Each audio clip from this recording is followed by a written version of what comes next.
It's morning already. Oh, Paimon still needs more sleep. Huh? Wait, look over there! Isn't that... It's one of Linny's cards! Let Paimon see what's written on it. Maybe you haven't heard, but today is the monthly free day. Everyone has the day off today, which makes it the perfect time to do some investigating. It's been a while since we last talked. Have you been making any progress lately? Let's meet at our usual spot in the factory area before lunchtime. I have new information. Ooh, today's our lucky day. We have the day off. From the sound of it, Lenny's been making progress with his investigation. Wonder what he's discovered. We still have some time before we meet up. Let's talk with the people here for a bit more before we go.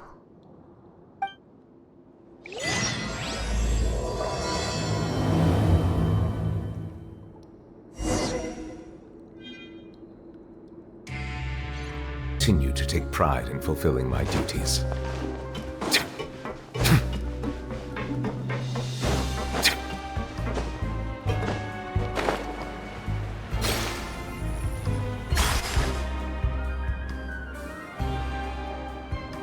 Look, there are some people talking over there. Let's listen in on the conversation.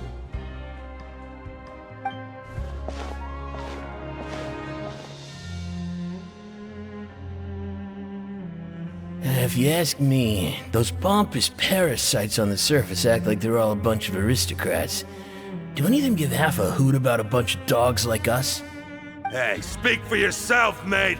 I'm no dog. Oh, you think you're special or something? If you're here, then you're just a convict like the rest of us.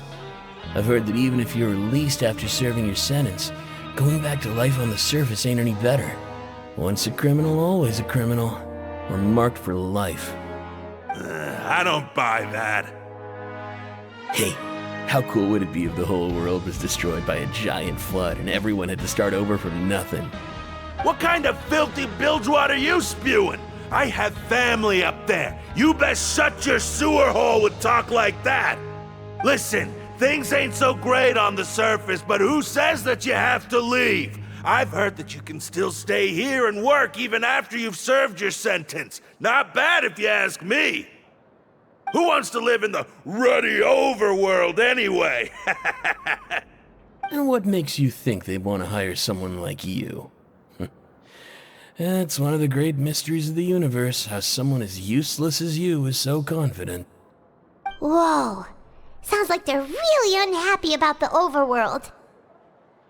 Speaking of which, Paimon never heard anyone use the words overworld or underworld when we were living up there. Is it only something the inmates down here say? That's true.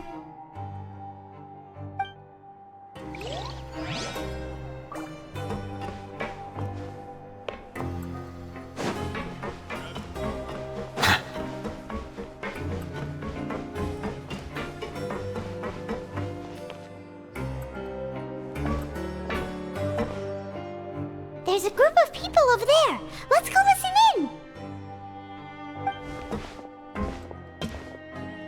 So I said, that's not a faucet. Hey, who are you two? Why'd you come over all of a sudden? Oh, sorry for eavesdropping. Sounds like you were talking about something private. What's the matter? They're just looking to join in on our fun, that's all. Hey, don't pretend like it's okay for them to just interrupt us like that. Yeah, fine. You're lucky we don't mind extroverts that much.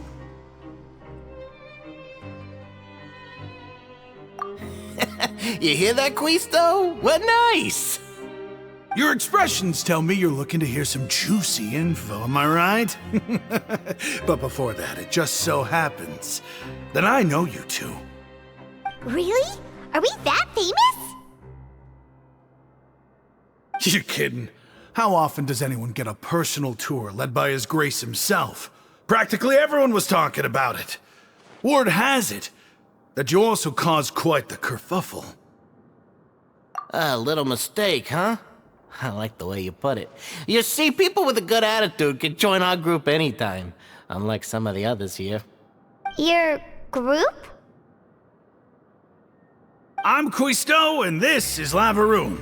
People usually call us the Bombshell Bros, but don't worry. We're not playing with bombs or anything. It's just that our information is always so explosive, and we blow minds on the regular. So, you two really like to gossip? Whew, you sure know how to embellish. No. You don't get it. Knowing intelligence will make things better for you here. For example, knowing who's working with whom, who has the latest rumors, who's not getting along. Wouldn't you like to know all that? Whoa, all this info's worth something, you know? You should prove you're worthy of it. I don't mind him. Quisto's always this way. Just play nice and say something to massage his ego. The welfare meals. Talk about the welfare meals. Right! That meal we had yesterday was super delicious. Paimon can still taste it whenever she closes her eyes. Is that so? To tell you the truth, I've been helping out with making those welfare meals. I've been working as a kitchen assistant for about a month and a half now. Oh, so you're the one who made those delicious steaks. Amazing! You could be a professional chef. You are correct. I am a true professional. In fact, I even went to culinary school. But enough about that. Since you like my cooking, I guess that means we share similar tastes. Listen carefully. This little bombshell will help you learn what's really going on here in the fortress.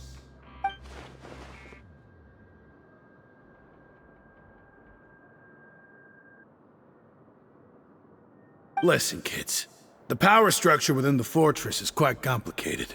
The overworlders couldn't care less about us down here. We're basically dogs to them.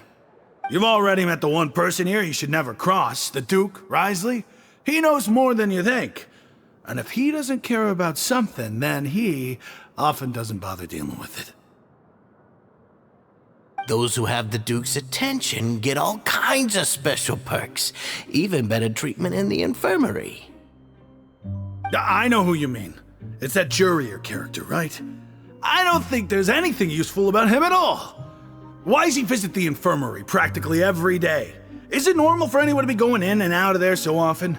If you ask me, he's just faking it to get out of work. But did you know that Jurier was a talented researcher from the Fontaine Research Institute before he came here? There's no denying that. I don't care if he was a researcher that could turn dirt into Mora. Once you're in the fortress of Meripede, you're just another inmate like everybody else.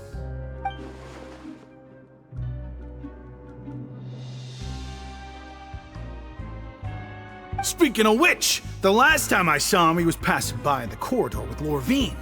I also heard they started arguing in the library and got into a fight, right? Guess that's just how terrible of a guy he is. You mean he hit a woman?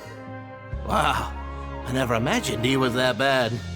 But that Lorvine's also quite the odd one, you know?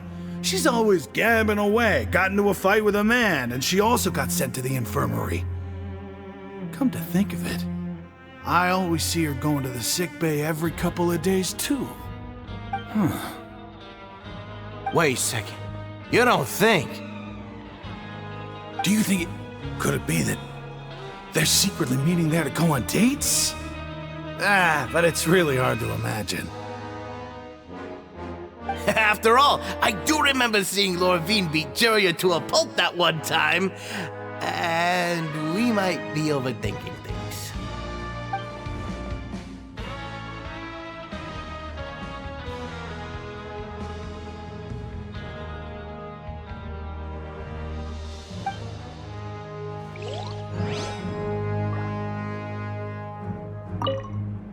Is it really all right for us to talk about people behind their backs like this?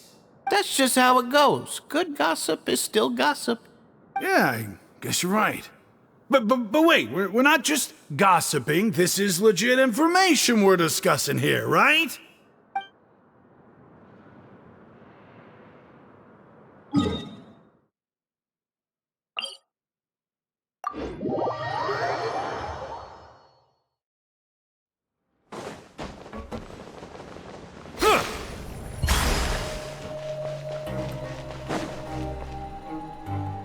Hey, you over there?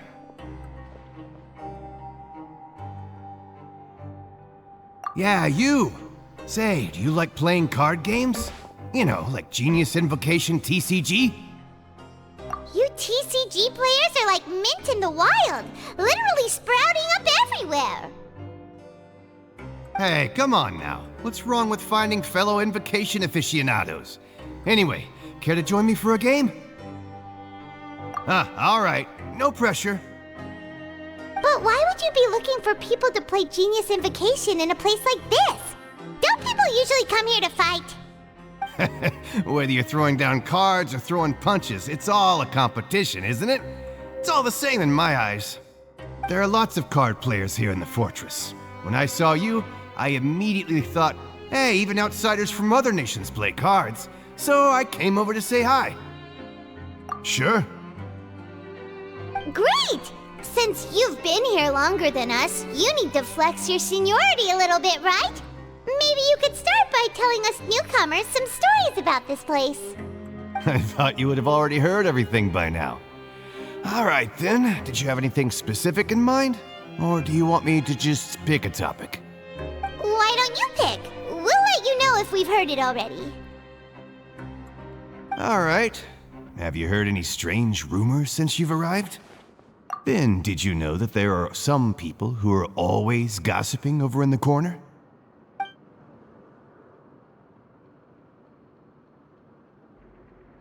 Yeah, so you've already met those two.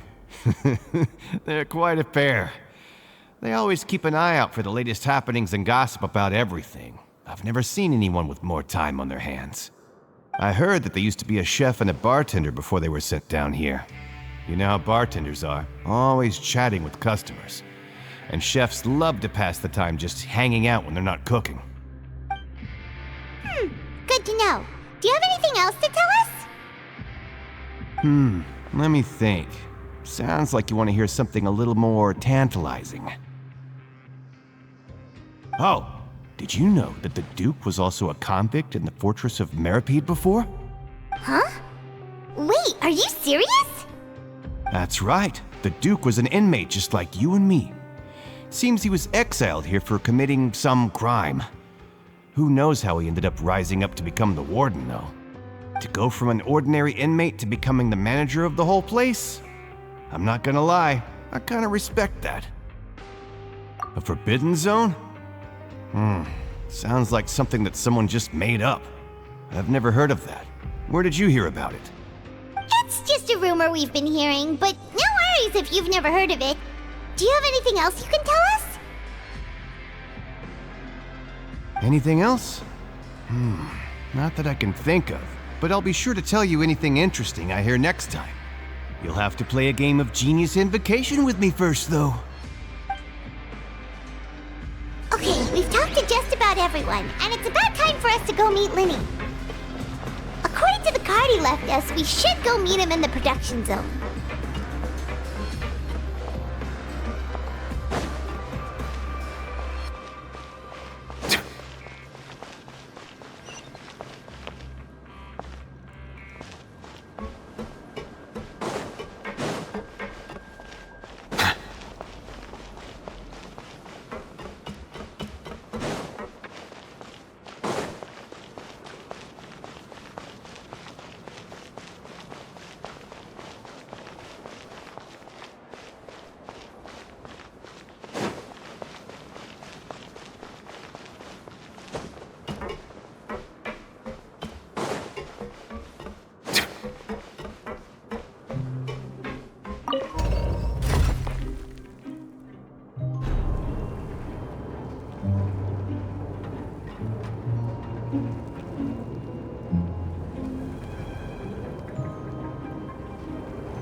Huh?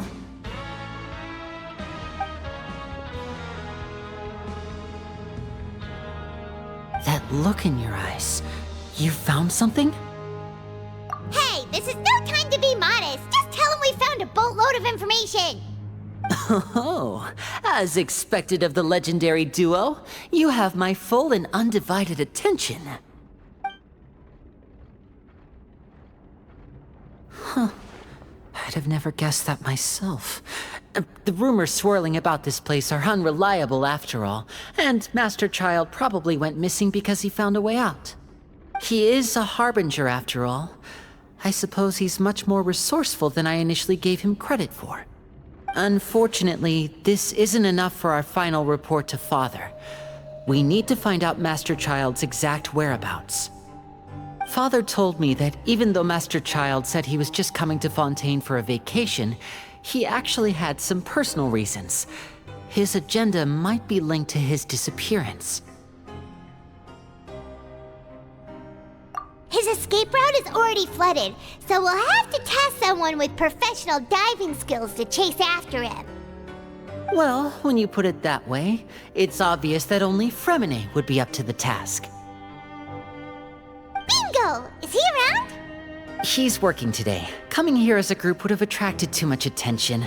I'll talk to him about it later. No need to thank me. This was always a part of our mission after all. Honestly, I'm far more impressed by you guys managing to collect all this information right under wriothesley's watchful eyes. Collecting information has always been our strong point. Now, let me think. To find out more information, Fremine will have to retrace Master Child's original route. And if he's to do that, he'll have to set out on the next pipe cleaning day at the earliest. That's 6 days from now. And after that, he'll probably take another 2 or 3 days to return. You can even estimate how long it'll take for him to get back? We've been working together for a long time. We know each other's capabilities like the backs of our hands. Traveler, what say you to meeting here 9 days from now? We'll be able to pick up Fremine while we're at it, too. Oh, and there's just one last thing we'd like your help with. Though we can just sit back and wait for Fremine's report on Master Child's whereabouts, we still need to make more progress on the investigation of the Forbidden Zone. Fremine's no master of disguise, Lynette's still working on getting intel from the other areas, and I'll need to spend some time helping Fremine prepare for his diving mission. So, you are the only ones we can count on. What do you want us to do? Will it be hard? Well, I won't call it easy per se, but I think you'll be able to pull it off. Listen carefully. You'll need to find an excuse to get into the infirmary and investigate the room and environs. You've mentioned several sketchy-looking people always meeting at the infirmary earlier, so it probably has something to do with the secret we're hoping to uncover. You've already met the head nurse, so she'll be less suspicious of you. Investigate the internal structure of the infirmary and any active dealings within, and pass those on to me alongside anything else you're able to discover. But also, there's no need to take risks. Don't forget, safety always comes first. My apologies. I just started rambling out of habit. It was almost as if I was talking to my younger sister. But that's not a bad thing, right? All right, then we'll head out as soon as we finish our prep. Let's go our separate ways for now then. Don't forget, we meet here again in 9 days. Stay safe.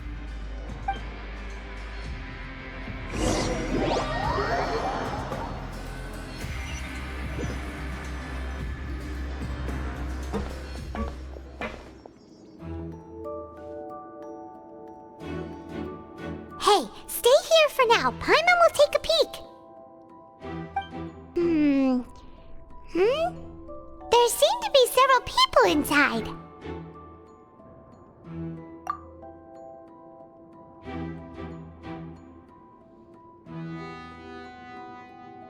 Right. I feel like this. It's not impossible. So.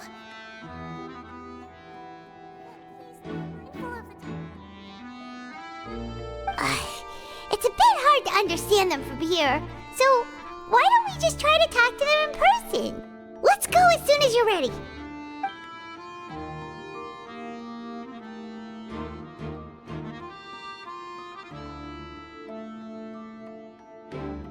Oh.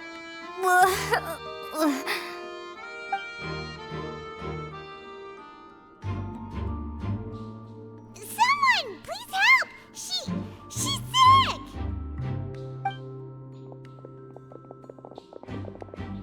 Whoa, are you okay? Oh my! What's wrong, little one? There's no need to panic. Take a deep breath before you begin. The traveler started complaining of a stomachache, and then nausea, and then collapsed onto the ground. Paimon doesn't know what to do! Freezing limbs, twitching fingers, and pale complexion? Could it be poison? Let me take a look. Please, lie down over here. Don't worry, I'll get you to the bed safely. Here, hold on to my shoulder and walk slowly.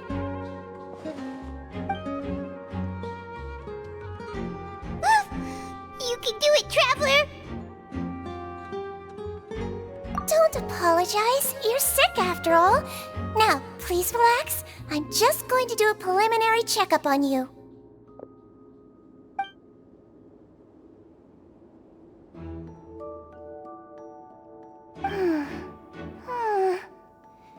I see now.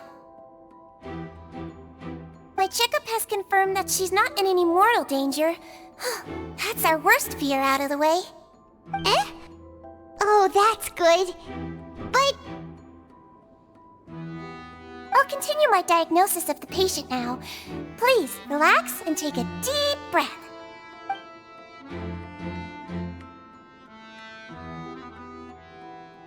I don't sense serious damage to your organs either. Does it hurt when I press here? And here? Huh? But based on my initial checkup, there shouldn't be a problem here. How strange.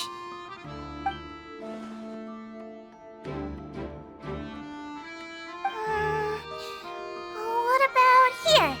Does this hurt? Oh. I understand.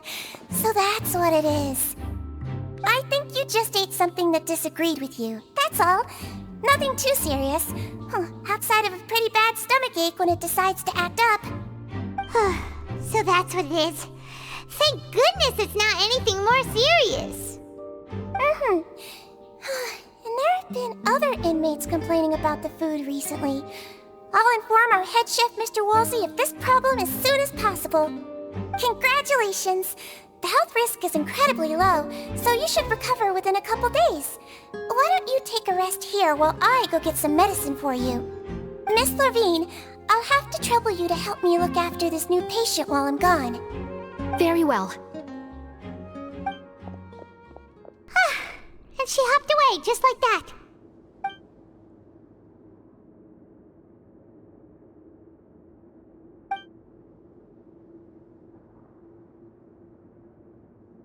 Hello. So how are you feeling now?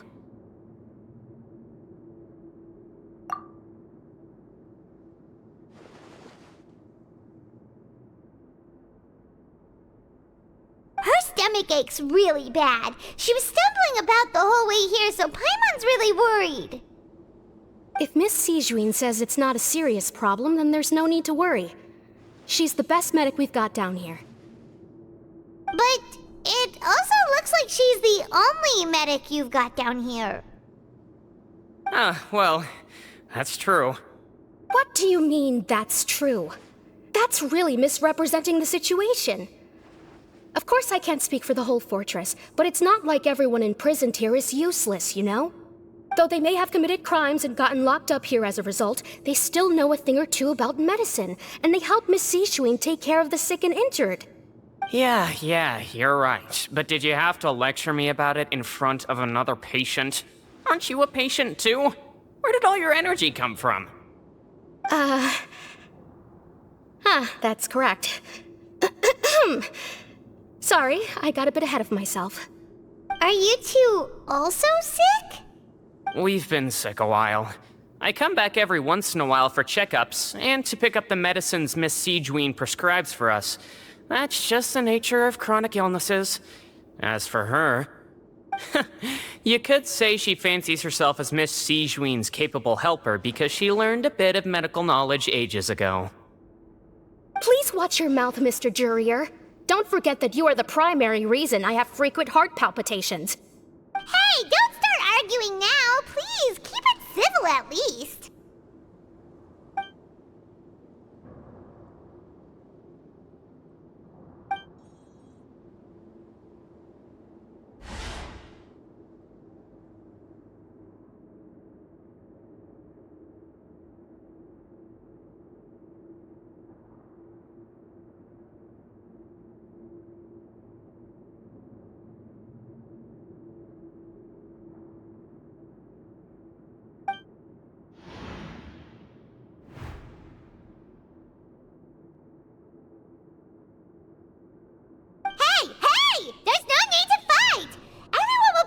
Someday, so there's no need to argue over silly things like this! But... Release. It's way too early for us to even think about that. And who the heck knows if we'd even be able to continue our previous lives?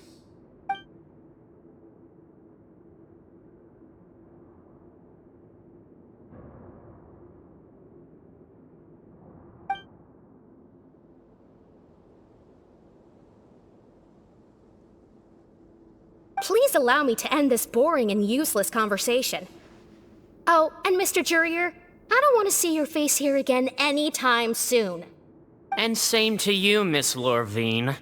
Anyway, that was more than enough rest for me, so I'm going to get out of this excessively noisy place. See you later, everyone.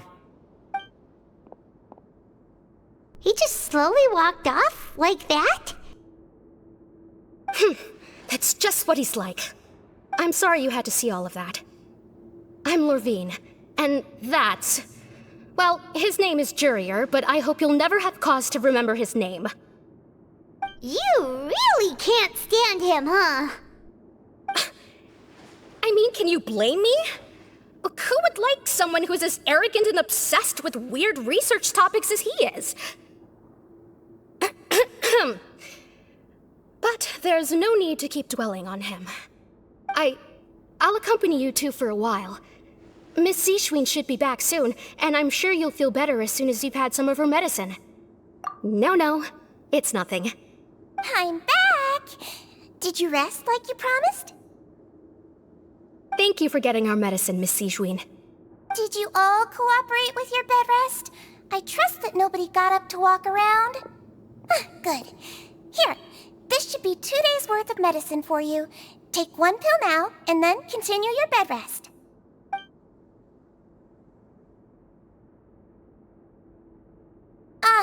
Miss Lorvine, I left in a bit of a hurry just now. Do you still remember if we discussed the color of the pill that you should be taking today? I remember. You said it should be yellow.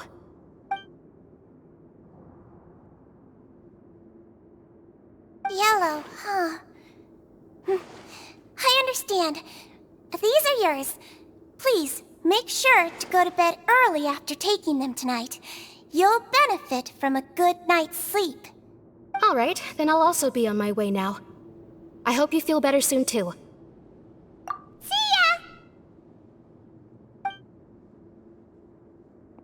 I'm going to fill out your medical record now. You're widely known as the Traveler, right? I just want to double-check a few details, if that's all right with you. Those two made quite the commotion just now, so why don't we let the Traveler rest?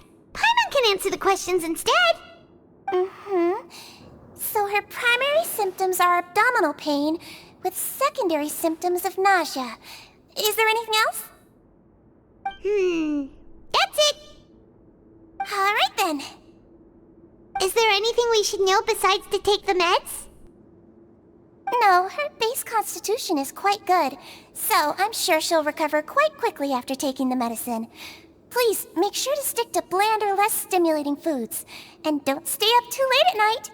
Got it! Paimon will hold the Traveler to that for sure.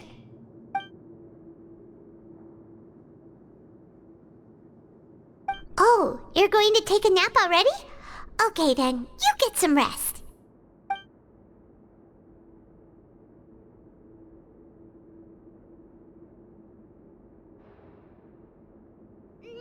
We've been to lots of places together. She may look a bit under the weather now, but she's actually super strong. So you're the best of companions. Well, don't worry, she'll recover soon.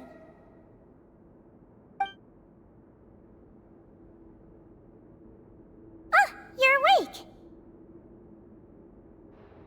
How do you feel? You slept for a really long time, but we never left. Well, now you can go back without a worry in the world. Remember to take your meds regularly, and remember bland foods. Thank you, Miss Sijuin.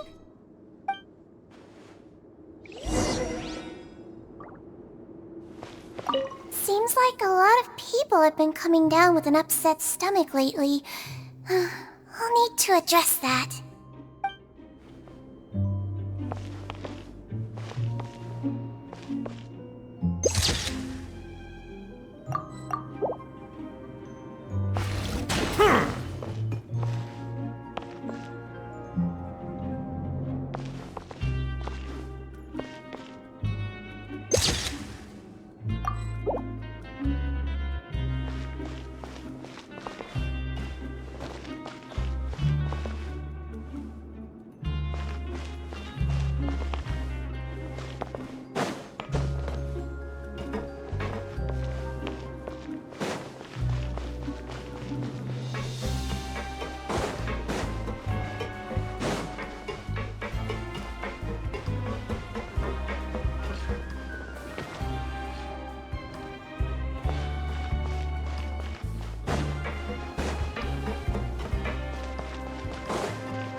You really are something. To be able to fall asleep like that and even sleep talk the entire time, you scared Paimon half to death! No, but you kept mumbling things along the lines of, Pyron, don't take my grilled fish, and put down the Adeptus Temptation now! Paimon talked with Sijuin the entire time you were asleep. She seems like she's just a sincere nurse, and Paimon didn't notice anything unusual in the room. Are you sure we're not going off track with the infirmary?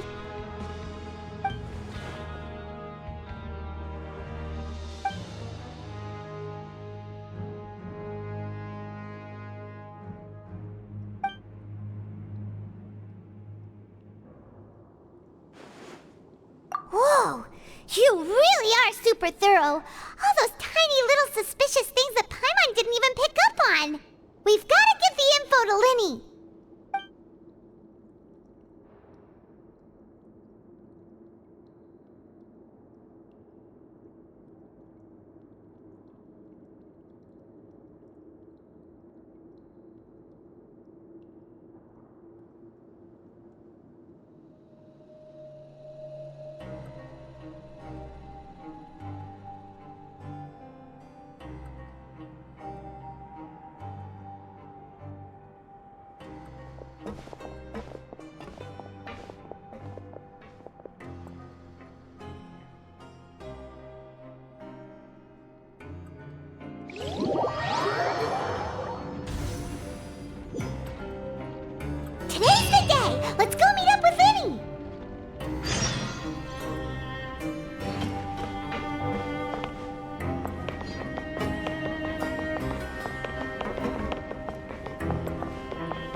Did you two run into any trouble over the past few days?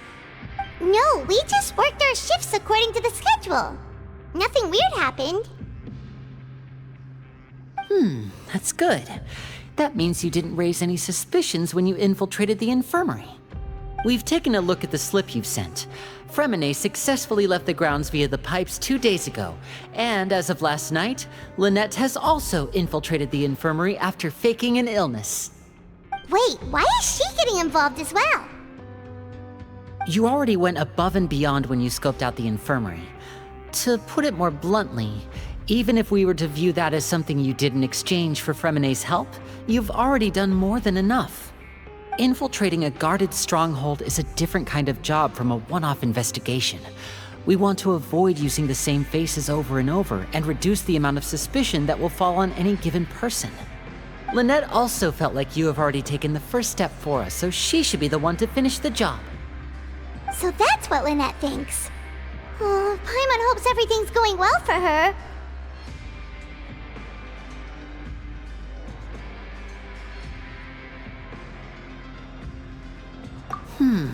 Perhaps that's true.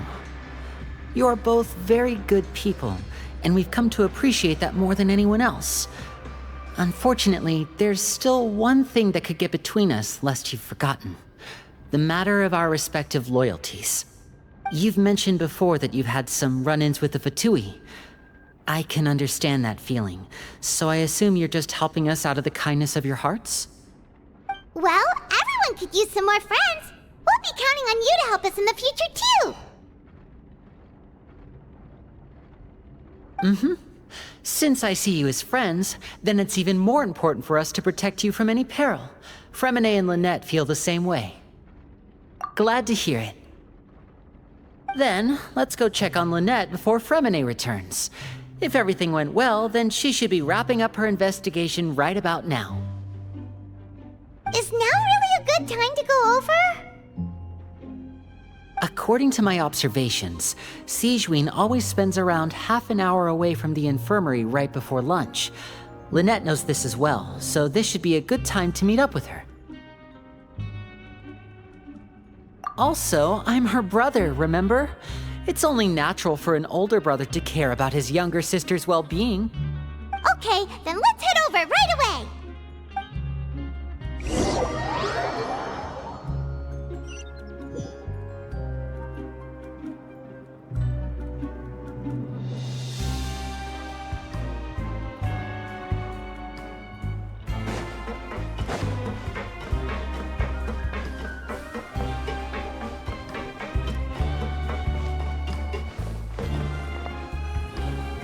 Lynette should be here right now.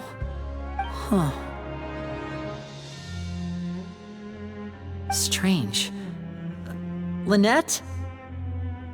As expected, Sigewinne isn't here, but why isn't Lynette here? No, Lynette rarely deviates from the plan.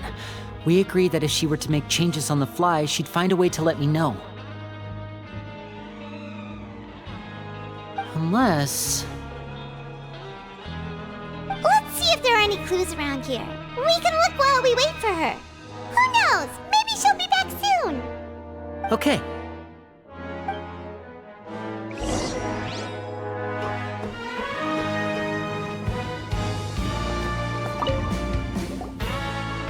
This is it! We saw it before! Wait, this thing? It doesn't look like it's been disguised that well.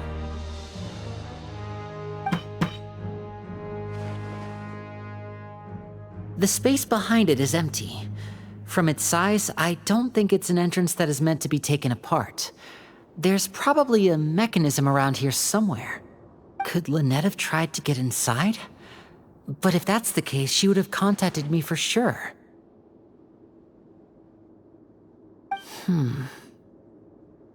Let's look around here for some more clues. Don't panic, just take another look.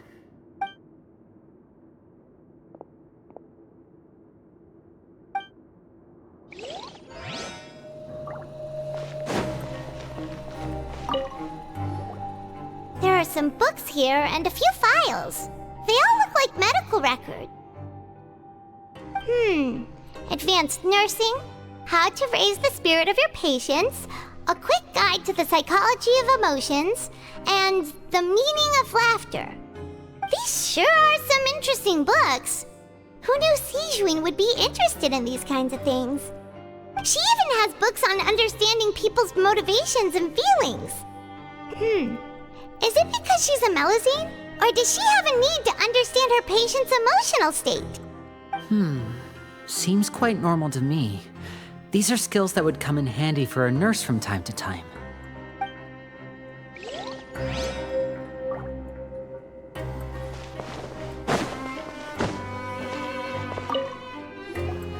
None of the beds have any signs of having been slept in, except that one over there.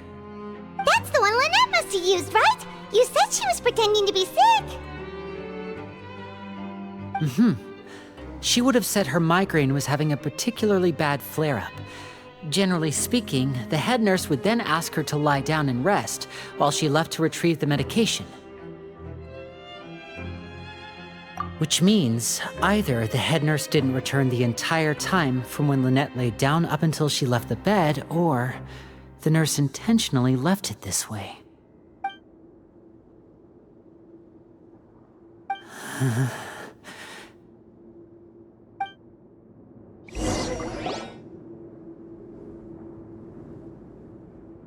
Hey, you guys, there's a slip of paper over here.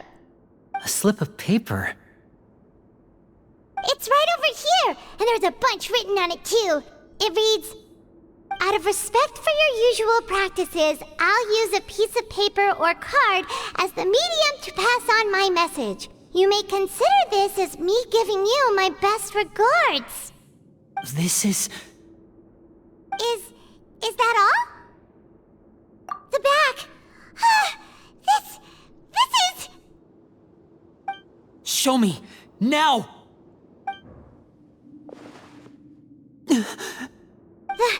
That look on your face. Paimon's reading it now. Would you care to guess where Miss Lynette of the Fatui could be right now? No. Could she have... Is she already... Wriothesley. Did he deliberately leave the infirmary unguarded to use it as bait? Wait, you mean he was aware of our goals from the very beginning? But why? We didn't run into any trouble last time, and he also never reached out to us since. Yes, that is a crucial question. Wriothesley, he doesn't do anything without a clear goal or reason. So this means he had no concerns about your activities from the very beginning. You're not from the same camp as us. You were sent down here by Nervulette, so you have no conflict of interest with Wriothesley. We're a completely different story, though. I'd like to know that, too. Why did he only go after her? Don't panic, just think everything over. I have to stay calm. This is not like what happened last time. The situation's different now.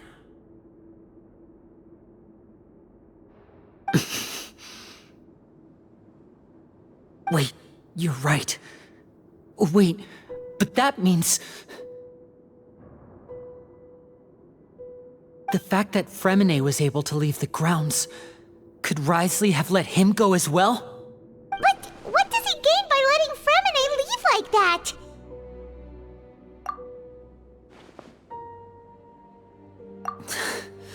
So he's challenging me and trying to provoke me, I'm sure of it. We never should have sent out Fremine. We had to go through all that trouble to find an opening to sneak him around the guards and into the pipe, and we even thought luck was on our side. If Wriothesley let him leave on purpose, then he's probably in a terrible spot now as well. Lenny's getting more and more panicked. We have to calm him down.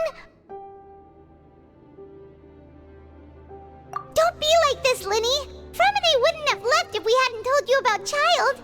That was our fault. No, I'm the leader of this operation, and I'm the one responsible for this team.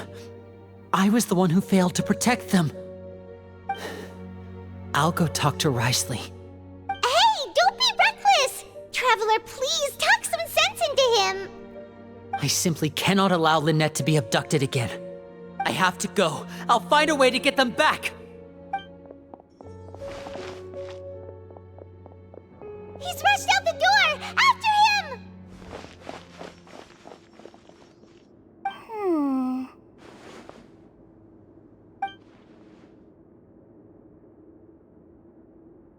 Right. I feel like we still have some room to make changes on these details. It's not impossible, but it'll require extensive testing.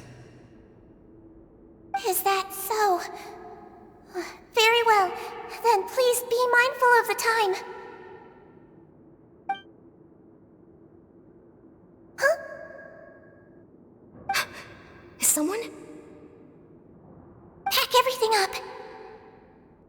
Whoever's outside is eavesdropping. They'll probably come in once we stop talking. Someone! Please help! She's sick!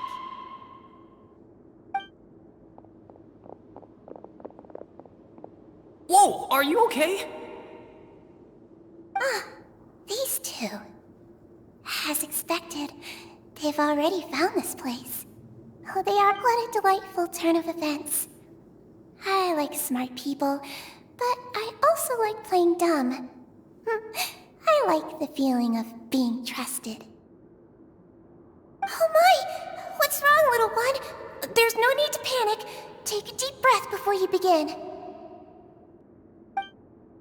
Being able to read human expressions is quite the useful skill. Lenny! Wait!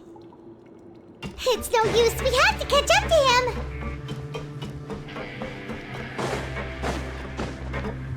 He's already out of sight! How is he so fast? Let's go head him off at Wriothesley's office!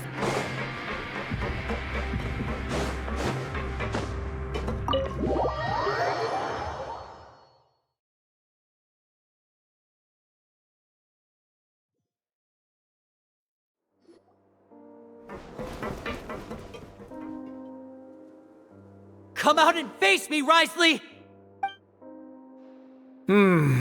Aren't we at an administrative office space? Why don't you at least try to follow even a couple rules from the fortress's indoor management regulations? What did you do to my sister? I ran into the young miss at the infirmary. I'd heard that she was suffering from quite the migraine, so I decided to invite her over for a cup of tea. I do have some teas in my collection that can work wonders against such an illness. Stop joking around! Where did you take my siblings?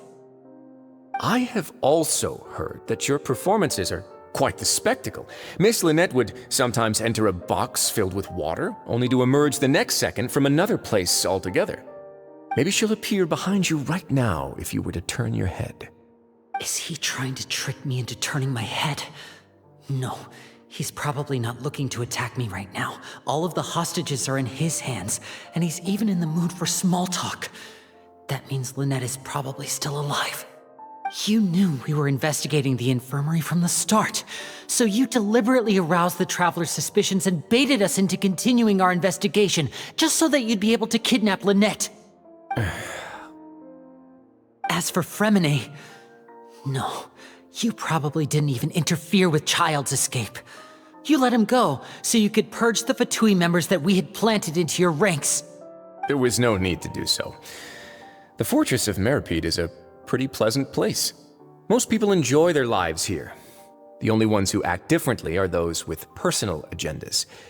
It was quite easy to identify your colleagues. You removed our original members and spread the news of Child's escape so Father would assign our team to come down and investigate. Fremine has also fallen into your hands, right? If you're oh so omnipotent and so in control, why would you need hostages? One correction. Lynette is in my hands right now, but Fremine is not. He's not? What do you really want? Lenny! Oh, wonderful. Everyone is here, so I'll only need to say this once. Thank you so much for cooperating with me. Eager and to the point, I see. Alas, only Miss Lynette is currently having a cup of the fortress's finest tea. Although, as per your original plan, Mr. Fremine should also have returned to the fortress by now. But he has neither shown up within my gates, nor has he been taken into any kind of custody. So where do you think he may be right now? Wait, you can't mean you locked him outside in the sea? I closed the fortress's gate to the outside world. That's all. Fremine's a star diver, so he should be fine, right? No, we're still here, so he definitely tried to find a way to come back for us. So we can't assume he might have made a break for the surface. But why would I do this, you may be asking? To have an audience with you, of course. My intel tells me that Mr. Linney is a great magician, so it's only natural for me to want to have some cards of my own when it comes to negotiating. Besides, I do recall you mentioning to Miss Lynette that you've always wanted to have a face-to-face meeting with the Lord of the Fortress of Meripede, regardless of whether it was in a personal or a professional capacity. Well, you got your wish. So, you've been keeping tabs on us before we even set foot in the fortress. Some of my folks just happened to hear a thing or two, that's all. In any case, I will be straight with you. I was willing to play dumb and turn a blind eye, so we had a pleasant few days playing games together here. But once you started focusing on the Forbidden Zone, all of that changed. Mr. Linney, the cards are stacked against you right now. Miss Lynette is in my hands, and Mr. Fremine is still slowly being pickled out there in the brine.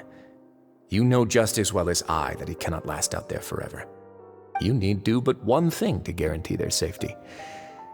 I would like you to contact your superior, and ideally invite her over for a cup of tea with me.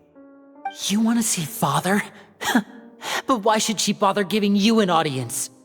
Well, if she cares for the well-being of her dearest children, she should have plenty of motivation to join me for a parents' evening.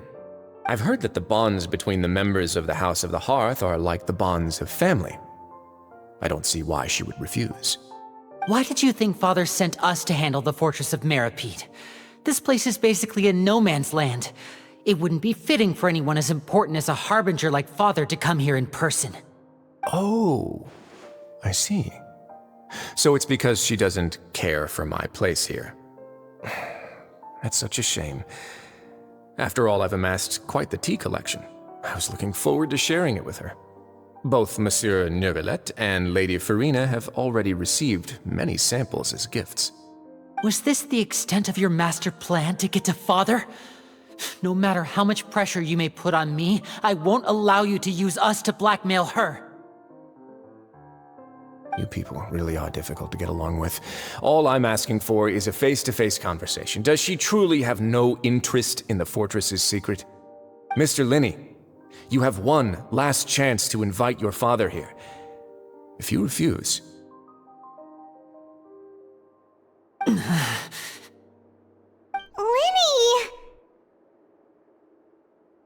Instead of asking why I'm doing this, why don't you try to see things from my perspective for a second? From the very beginning, the Fatui has been actively infiltrating my fortress. I gave you a warning by cutting off the first few operatives I found, but that only caused you to double down. Had you given up on the fortress then and there, I'd have no reason to want to talk. Mr. Fremine left the fortress on his own, and Miss Lynette tried to pry out my secrets right in front of me.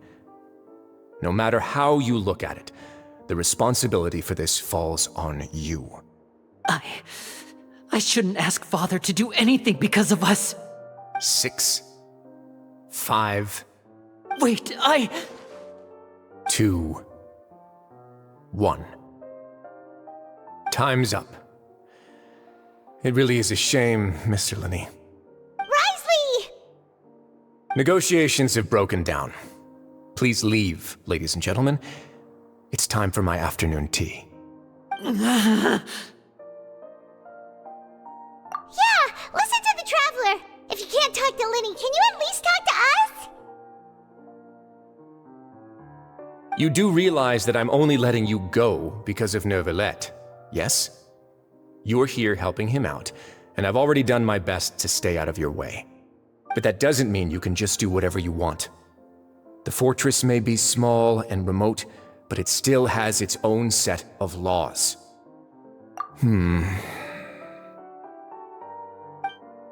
Then how about this? Those who are capable deserve respect. You've spent quite some time investigating my home turf by now, so why don't you tell me a thing or two about what you found, I'll ask you 3 questions. Answer all of them correctly, and I'll agree to your request. Question 1. Regarding the hidden rules of the production zone, what is the truth behind the one about not being allowed to work for 3 days in a row?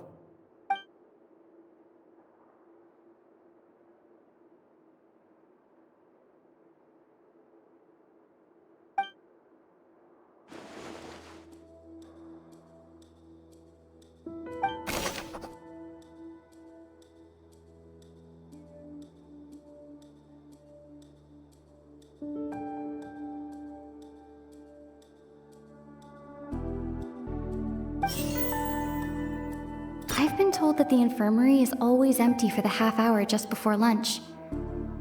But what could see... The Fonta promoter has been struggling because he... We often see Miss Sijuin observing the prisoners at work near the production zone. It seems like she can perceive the general state of a person's health just by looking at them. I've been told that the infirmary is always empty for the half hour just before lunch. But... The Fonta promoter has been struggling because he doesn't recognize the real value of coupons. Fonta's internal reports suggest that they're starting a new trial of an unnamed and unpackaged product. But the product has to undergo a trial because even... The research note said that the Melusine race perceives the world very differently from humans. Because of that, the Melusines have also developed a sense of aesthetics that appear rather strange and alien to humans. According to Collins, the Pancration tournament only took place because the Fonta company sponsored it. The company must want a return on their investment as well. I've been told that the infirmary is always empty for... We often see Miss Sijuin observe... The research note said that the The Fonta promoter has been struggling because he doesn't recognize the real value of coupons. We often see Miss Sijuin observing the prisoners at work near the... Fonta's internal reports suggest... According to Collins, the Pancration... We often see Miss Sijuin observing... Fonta's internal reports suggest that they're starting a new trial. According to Collins, the Pancration tournament only took place because the Fonta company sponsored it. I've been told that the infirmary is always...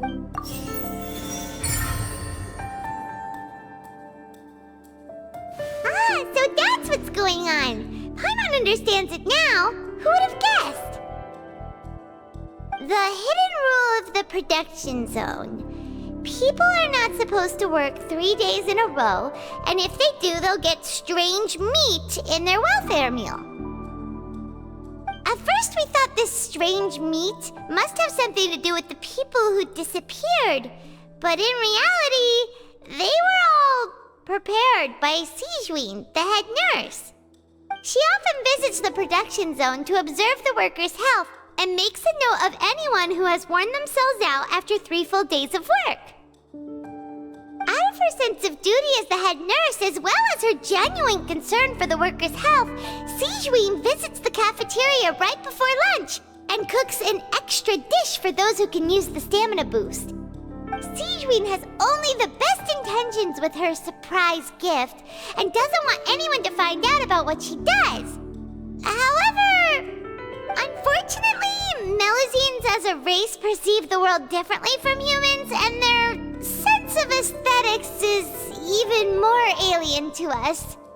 The recipients of her lovingly prepared special meals cannot taste the care within and usually just freak out. Are we on the right track? Not bad. You've uncovered Sijuin's secret and even guessed her intentions correctly as well. It's nice to know that her efforts have not gone unacknowledged. All right, now for my next question. There are also some hidden rules in the Pancration ring, including the one that you're not allowed to support both sides of a fight. Why is that?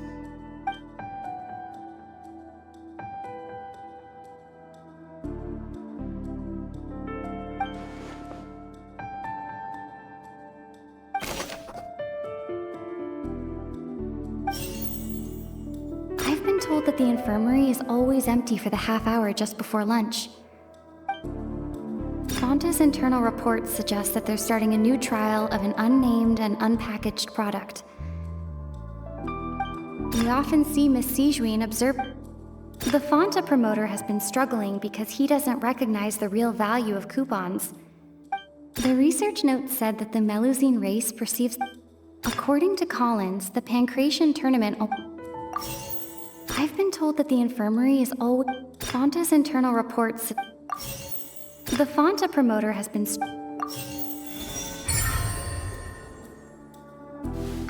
Paimon gets this rule too now, so there really was nothing to be afraid of. That hidden rule of the Pancration ring is about how, people are not supposed to bet on both boxers at the same time. And if they do, they'll receive a package containing a strange, blood-colored liquid. People get scared when they see it because they've subconsciously begun to associate it with the missing boxer. But really, it's just a bottle of the latest yet-to-be-named and packaged new Fonta trial product. A blood-red drink. It's no wonder even Fonta's own staff were questioning the company's decision-making. The company, facing backlash from its own staff, decided to try to trial the product on a smaller scale, to see how it might be received by customers. They came to the fortress of Meropide and offered to sponsor the Pancration tournament so they could push their new product. But the Duke completely refused to even entertain the idea. The Duke, knowing how valuable coupons are in the fortress, knew that only total idiots who didn't understand their true value would bother buying a Fonta product here. And so, only those who proved their stupidity by being dumb enough to bet on two opposing sides of the same match were selected to receive the drinks. I acknowledge the effort you've put into bringing the truth of this mystery to light. Although, based on your description, that Fonta promoter is a bit too careless with his words, I may just reconsider my collaboration with the company. All right, and here's the final question. What's the secret behind our head nurse and all of her patients in the infirmary? Stop your cruel and pointless games, wriothesley! You know that we haven't finished our investigation, so there's no way we can answer the last question! The thought of sparing Lynette and Fremine never even crossed your mind! You'll pay for this! Ah! Lenny, are you alright?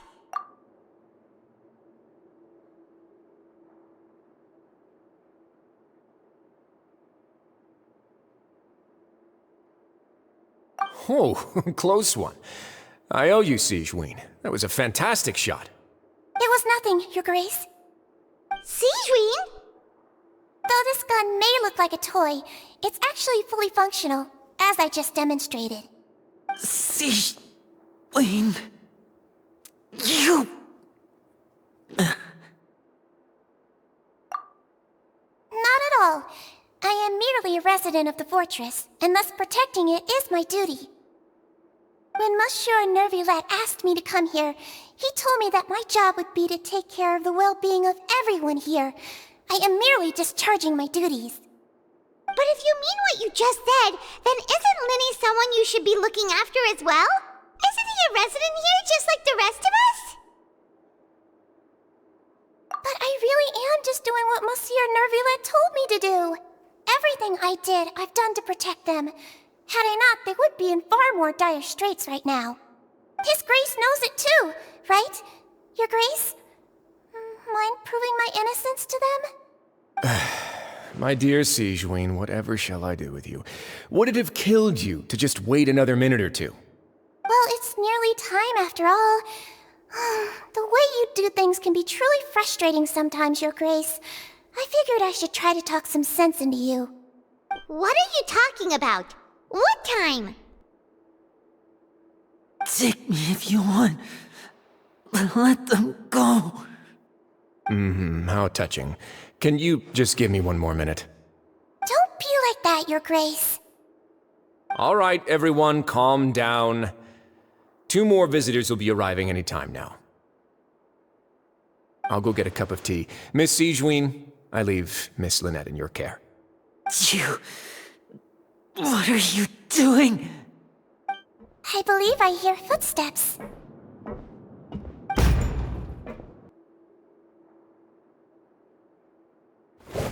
Some space, please. Ah, Miss Clarande. My door. Fremine... Fremine... What's going on? What is Clarande doing here? Work. I'm sorry about shooting you, Mr. Linney. The tranquilizing effect will begin to wear off soon. Please take it easy in the meantime, though. What happened to Fremine? Wasn't he diving just outside of the fortress? Why is he looking like this?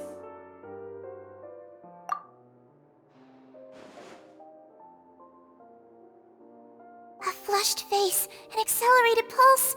He must have consumed primordial seawater. What did you say? Please, make some space. I'll need to give Mr. Fremine a more thorough checkup. Your Grace, I'll leave the rest to you. I'll talk to Clarande while you get Fremine to where he needs to be. Everything else can wait.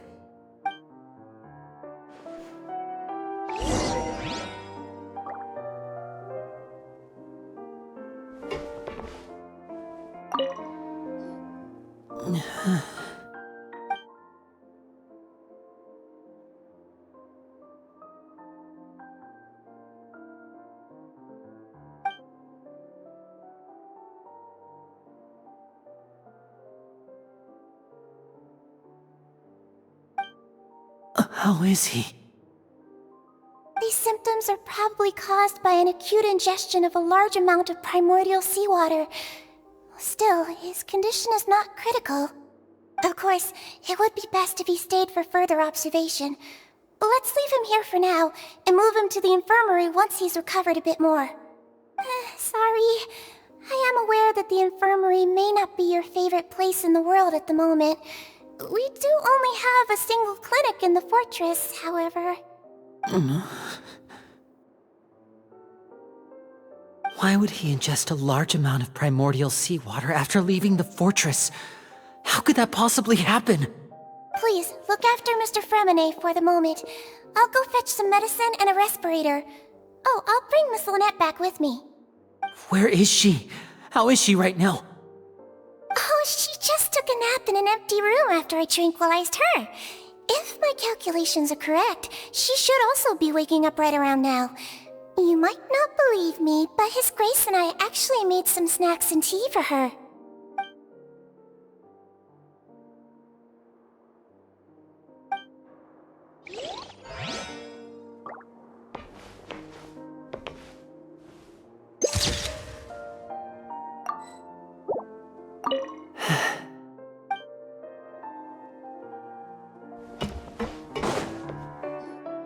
What's that look on your face? I thought I made good time on the way back. Oh, I'm just admiring your punctuality. Had you arrived just a few minutes later, Sigeween may have been forced to shoot Mr. Linney again. How's the situation out there? The water has changed. It's pretty much as expected. The concentration of primordial seawater has increased significantly. I was only out there a short time, so it wasn't too bad. But if one were to stay for any significant amount of time... well, you can see how that boy's doing. Where was he when you found him? The abandoned zone at the end of the pipes. A good distance into the water. Closer than I thought. He must have recognized it early on and tried desperately to swim back. Locking the door was necessary. I don't think we could have saved two. Well, I did try to convince him that I had my reasons. Never seems to work, though. It would probably work on Neuvillette. He has a knack for picking out who had good intentions, even when the outcomes were all terrible. It's a bad sign if you're having to plead your case to Neuvillette. Want some tea? Not particularly. If you want to drink some that badly, just say so. Fine, I'd like to get some tea. Want me to get you a cup too, since I've already made it? Might as well then, I suppose. Actually, do you have a towel? I would like to dry my hair.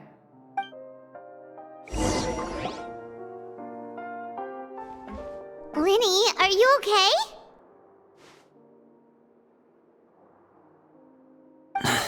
I'll be fine. They're all here now. Don't worry about me. Are you sure? You don't look alright. My hands and feet are still a bit weak, but that's probably just the residual effects of the tranquilizer shot.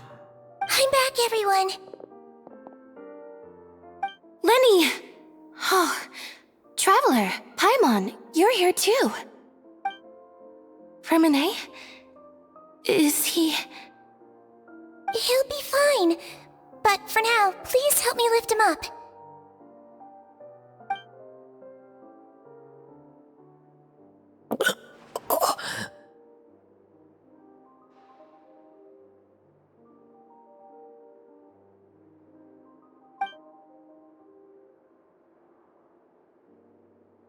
His breathing's beginning to slow down. Give me a hand and help me get him to the infirmary.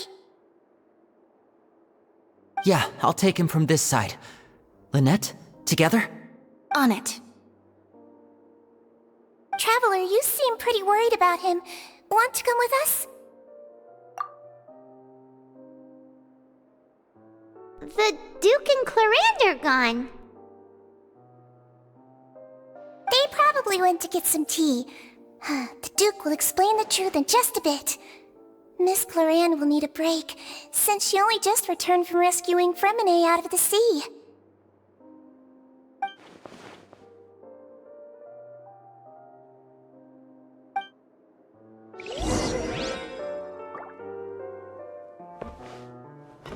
The tides beckon.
Melusines are beautiful creatures.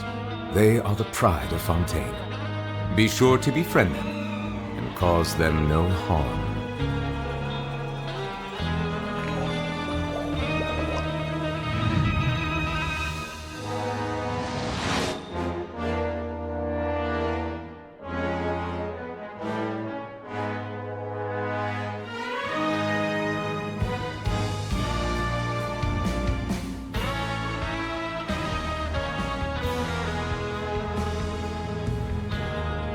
Water comes in many flavors to the discerning palate.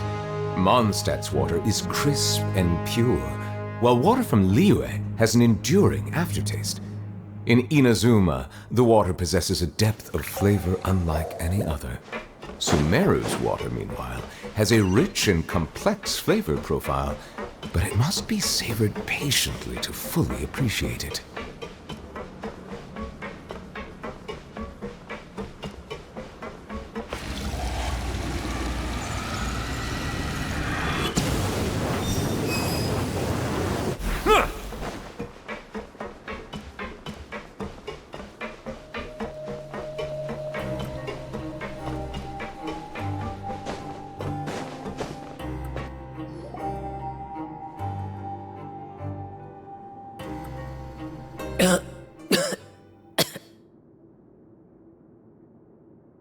He's awake! Fremine, how do you feel? Lenny... Lynette... We're all here. Where... am I? The infirmary, at the Fortress of Meripede, Mr. Fremine, and you are no longer in any danger. How do you feel? Don't push yourself if you're not feeling up to it. Traveler... Paimon... It's been so long. The sea! There's something wrong with the seawater. Shh, it's okay. We can talk about it after you've recovered. No, listen to me. This is really serious. There's primordial seawater mixed into the regular seawater. I don't know why it's there, but no one should touch it. Pipes... Right, the pipes. It's all coming back to me now.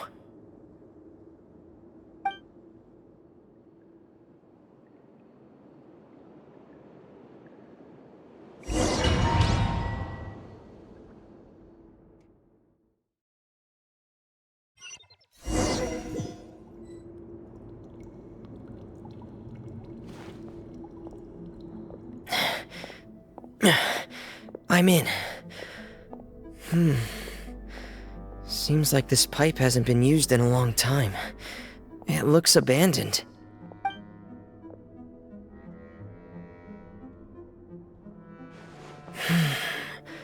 Where could Master Child be?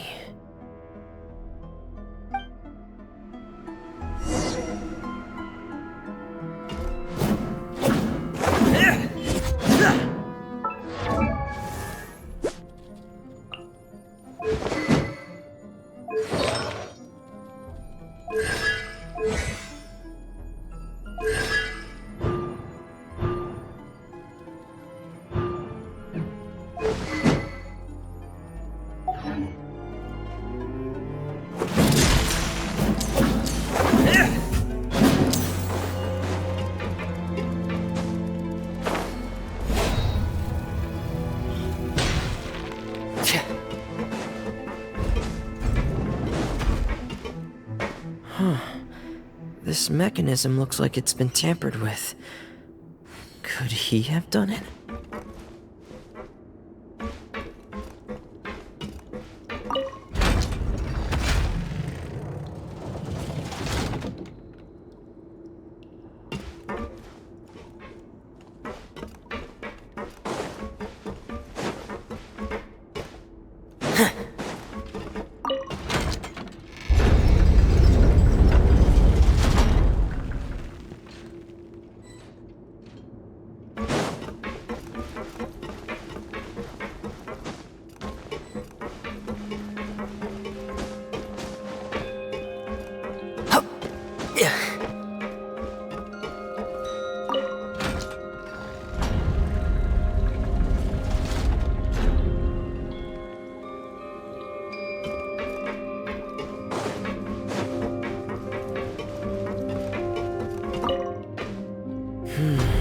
It's getting stuck on something.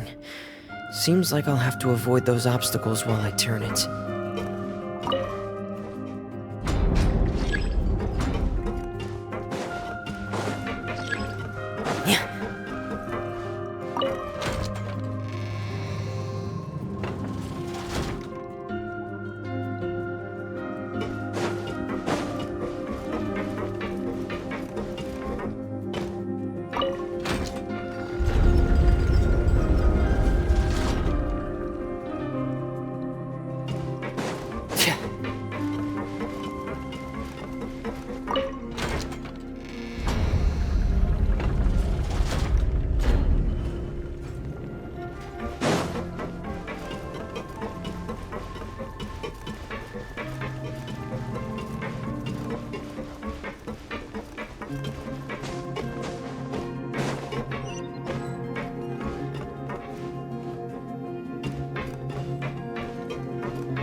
this is where the water starts.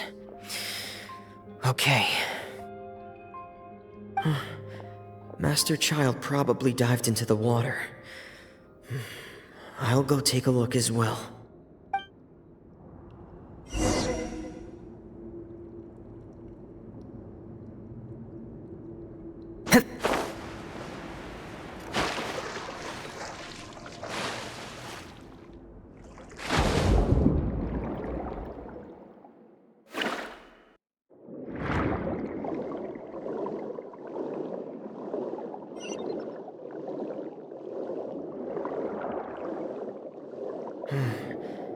The vegetation here is a bit more sparse. These traces aren't natural. A person must have left them, and recently. I should be going in the right direction. There are traces here too. I need to keep going. The traces are gone, but I don't see where he could have gone from here. Wait, what the?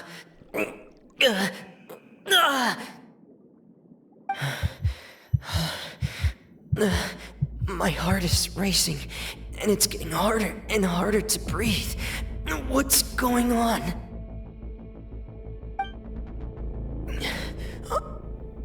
No good. I have to get back. They still don't know anything about what's going on. If I turn back right now, I should still be able to make it.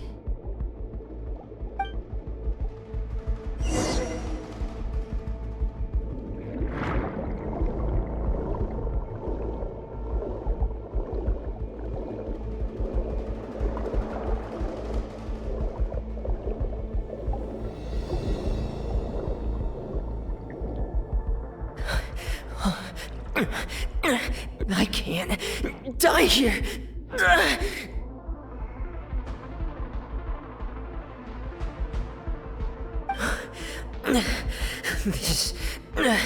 This is bad. I'm feeling worse and worse, and I'm still underwater.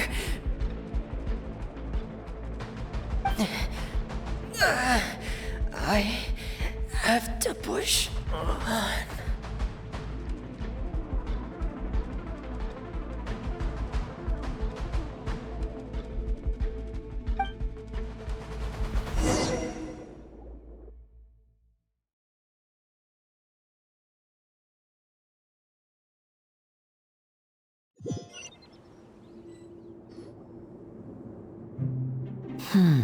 So, in other words, the trail you were following vanished, and you had no idea where Master Child could have gone, but there was also no obvious place for him to have disappeared to.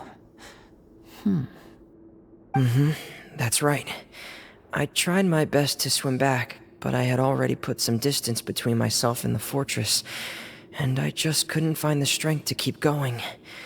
I probably passed out some time after that, and you know the rest. Miss Clarande brought you back, but we also don't know why she just suddenly appeared at the fortress, or why she went out to save you. Miss Clarande, you say? I must go thank her in person. You're still too weak for Monet. You can go after you've had some more rest. Miss Lynette is right. I believe Miss Clarande will stay here as a guest for another few days, so there's no need to hurry. A guest? Then I can assume Wriothesley was the one who invited her to come down here? You should ask His Grace about that. He'll be able to explain better than me.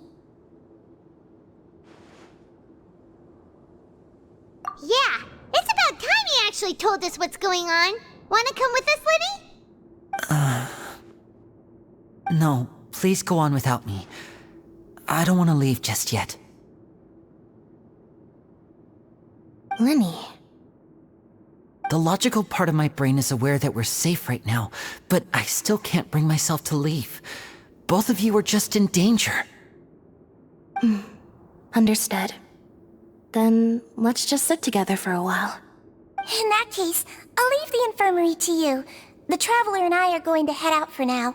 As long as you stay in here, I don't think you'll be disturbed. Thank you.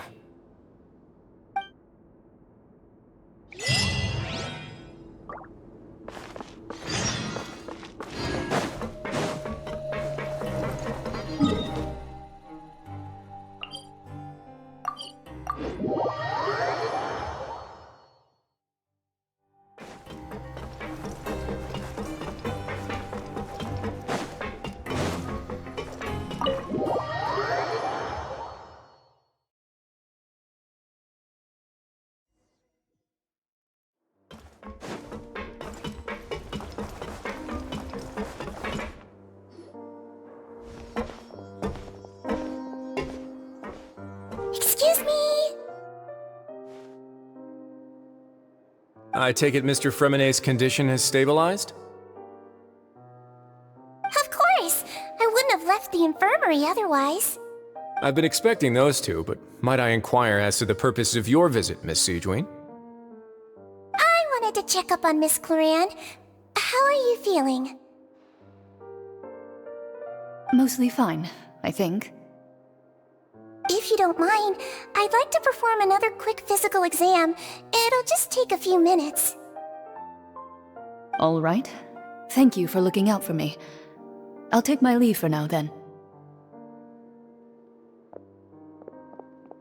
Well, want to explain yourself, Wriothesley? Of course, but I'm not partial to the word choice of explain. How about enlighten? Where should I begin? How about you start by asking me any questions you have? You can start with whichever one you'd like to get answered the most. Then Paimon will begin. Did you know about Lenny's goals from the very beginning? No. I just knew they were Fatui operatives sent to the fortress by the Knave. As for their specific goals, I only figured those out as you made progress on your investigation. You managed to monitor and stay ahead of them even though you didn't know what they were trying to do? They came here with ulterior motives. I'm quite adept at discerning what that kind of behavior signals. Initially, I thought their goal was just to investigate Child's disappearance. Linny suggested that I had deliberately let him escape, but in truth, I didn't really do anything special to help or hinder him while he was here. Everything he did, from finding helpers to leaving this place, he did on his own. Of course, it's inevitable that the Knave would make a big deal out of her fellow Harbinger's unexplained disappearance. I'm also quite curious about where that Harbinger went, so I figured I might as well let the Fatui do their own investigative work. All I care about is the answer. So you were hoping Lenny's group would just do your work for you! You make it sound like that's a bad thing. Unfortunately, things didn't go as planned. I assume that Fremonet has told you already the ratio of primordial seawater around the fortress of Meripede is on the rise. The Forbidden Zone has always been Linny's target, and you got roped into that investigation after running into him. I began to intervene out of concern for your safety, and also to prevent the fortress from becoming entangled in more irksome matters. Are the rumors true? That you're also a former criminal? Why would you put it like that? Isn't staying here all day and serving as the manager of the fortress a kind of sentence unto itself? Another form of prison? I just happen to have some support from the rest of the inmates, that's all. Oh, right! Paimon wanted to ask, who invited Cloran down here? Me, of course. I paid her good Mora to come down to the fortress for some field work. As a champion duelist, Miss Cloran could be considered to be an independent party. I needed to find an exceptionally capable person to help me get through the impending crisis. And saving Fremonet was part of that crisis? You can think of it like that, yes. Credit where credit is due, that boy is quite adept at diving. Had conditions not been as hostile as they were, he probably would have found the missing Harbinger already.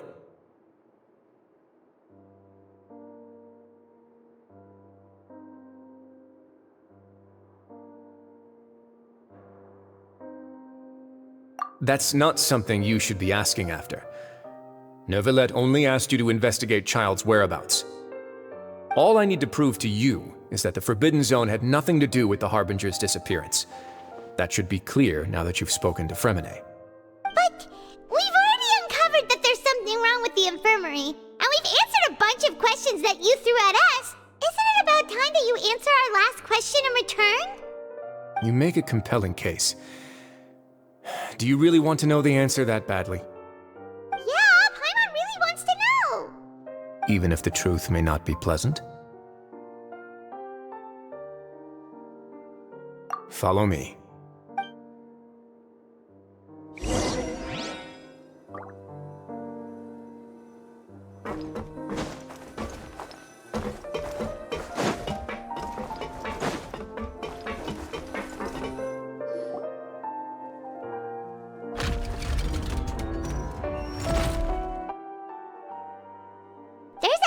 Door here? And a whole basement behind it? Huh. You're pretty good at hiding stuff, Wriothesley. It seems you've forgotten just what kind of place the Fortress of Meripede is.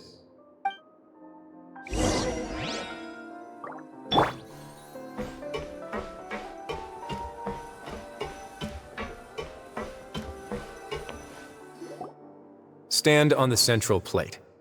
Wait, is there a secret mechanism or... Whoa!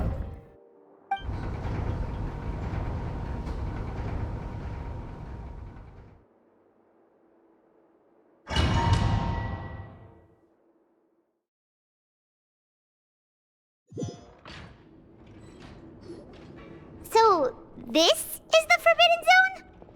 Honestly, for a place so well hidden, Paimon sure doesn't see anything special. What a huge door! There are 3 such isolation gates in total. Generally speaking, I'm the only one who's allowed to go inside. Hence the name Forbidden Zone. Am I correct to assume you're going to run on back and tell your little Fatui friends everything? Well, Paimon wasn't thinking of keeping anything from them. Well, I'd advise you wait until you've seen the whole truth of this place for yourself before deciding whether or not to tell them.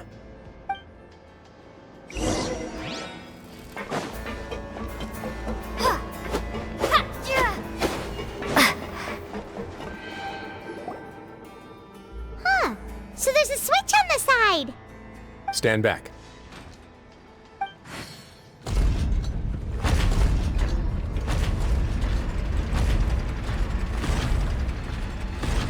Whoa, they all just went up one by one. Go on, have a look.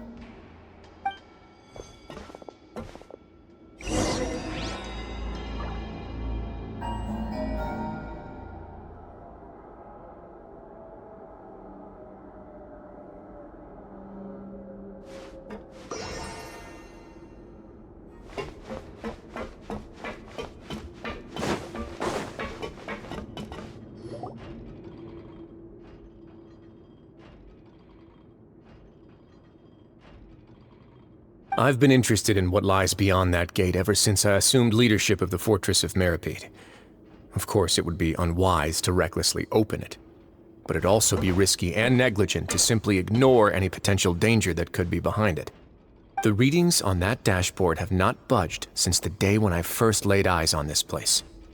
But over the past year, the needle has crept upwards from its original position, likely because some parameter it's been tracking has changed, if only infinitesimally.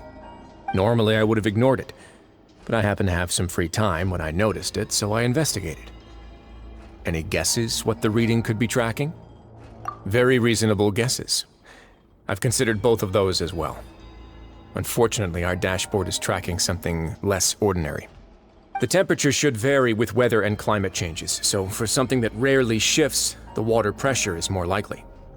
We ran a few tests to increase the pressure from the outside, but the readings didn't change at all. Later on, a few more possibilities occurred to me, such as a potential connection with the primordial sea. I began to make a few preparations based on that hypothesis. Over the past few days, the needle has moved again. With that, and the symptoms that Fremine displayed after leaving the fortress, I can now confidently conclude that the readings represent the concentration of primordial seawater in the seawater nearby. The concentration of primordial seawater? But we're already under the sea! And that is precisely the problem. We're at the bottom of the sea, and now we're surrounded by toxic seawater. Somehow, primordial seawater got mixed in, and the concentration is steadily rising. Yes, that's very likely. But forget about the two of us! Not even Novelette knows where the primordial sea could be, much less where we could find and plug a leak. Oh. Oh! Seems like you've figured it out. I believe the primordial sea lies directly beneath this sluice gate. For some reason, the primordial seawater levels have risen significantly, and it's now very close to us. The indicators are now red. Although the gate still stands, some primordial seawater has already leaked out and mixed into the sea around us. If this continues, soon it will no longer be able to hold back the primordial sea at all. Yeah, you know what the legends say. If this place falls, then everyone in Fontaine will be turned into puddles in the span of a night. But that's just too weird! Why would the Fortress of Meripede be built right above a sluice gate for the primordial sea? Who built this place anyway? Your expression tells me you think this might be part of a vast, complicated conspiracy. To be honest, you might find the actual answer may be exceedingly boring. It's just that the secret of the Forbidden Zone had been long forgotten by the nation before I rediscovered it with my research. There's no single founder of the Fortress of Meripede in any traditional sense. What we know about its history has been left to us by the people who used to live here. When the previous Hydro Archon Egeria ruled the land, all convicted criminals from Fontaine were exiled. The people drove the criminals away like a wolf pack chasing away the banished. The criminals received no sympathy of any kind from the people. They were exiled to the desolate seaside, where they experienced only pain, struggle, and the bone-chilling cold. Some of them began to repent, and prayed to the Hydro Archon, asking if there was still anything they could do. The Hydro Archon took pity on them, and said, "You may go guard my secret, deep underneath the waves." And so, leaning on the power of the Hydro Archon, they gathered underneath the sea and began to build a fortress. They became a community down there in the deeps, and over the years helped it to grow. As the number of exiles increased, more and more people joined the community. When the first group of exiles died, they left the yet unfinished fortress to their successors. The Hydro Archon continued to lend her support, allowing the fortress and what it stood for to continue growing ever larger. Before long, this dark underwater fortress became the sinner's only home. And with that, the people here stopped referring to the fortress as a prison. They saw themselves as repenting sinners who would regain their freedom once they had sufficiently redeemed themselves. But as time went on, people also realized that the fortress was a lonely place. Once they had gotten used to life here, they could no longer feel comfortable living in the overworld. Once they had finished serving their sentences, some people left and some others chose to stay. They'd find some idle position and let their withered souls fade away with the ancient secrets of the past. After many, many centuries, few people still remember the reason for the fortress's founding. Now they just see it as an integral pillar of Fontainian society, as the place where criminals deserve to be sent. Now and again, researchers manage to break one law or another and live out their days in the fortress. I learned all this from an elderly historian. Everyone else just thought he'd made it all up. But now you know every part of that history is true. Indeed. It's just as the prophecy says. If this gate fails, then everyone will be dissolved into the sea. To be frank, not really. But sadly, that hasn't stopped this prophecy from proving all too accurate. Prophecies are troublesome things. Just hearing one will create the first wave of panic. Seeing signs of it will bring about the second, and actually witnessing it in real time, the third. Let's go somewhere else. I want to show you something.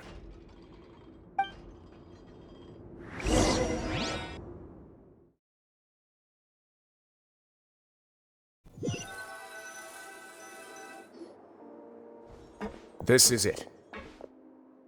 Your Grace, perfect timing. The results from our last round of experiments have... Wait, Jurier, he's not alone! Huh? Lorvine and Jurier? No need to panic, you two. I've already told them about our plan. What? After you warned us not to tell a single soul about any of this? I'm skeptical as well. Are you sure they are trustworthy? The results speak for themselves, don't they? These two may already know more than you could ever imagine. All right then, if your grace insists. They seem harmless enough, so I'll trust them for now. How about some reintroductions?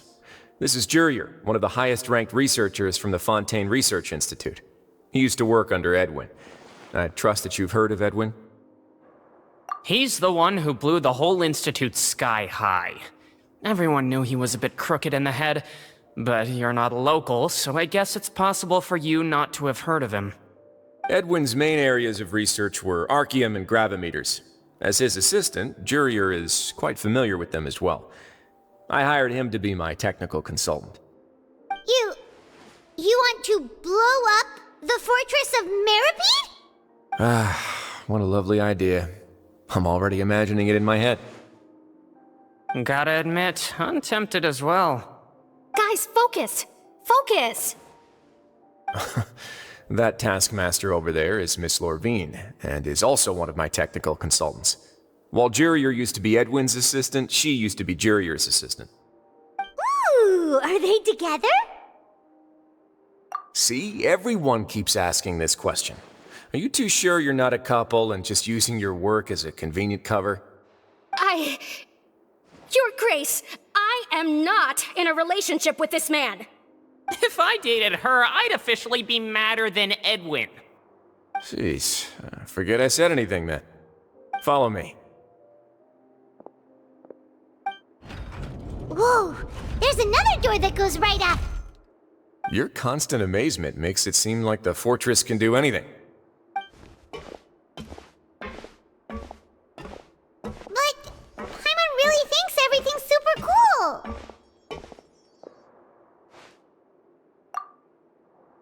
Well, let's spice it up a bit. And here you go.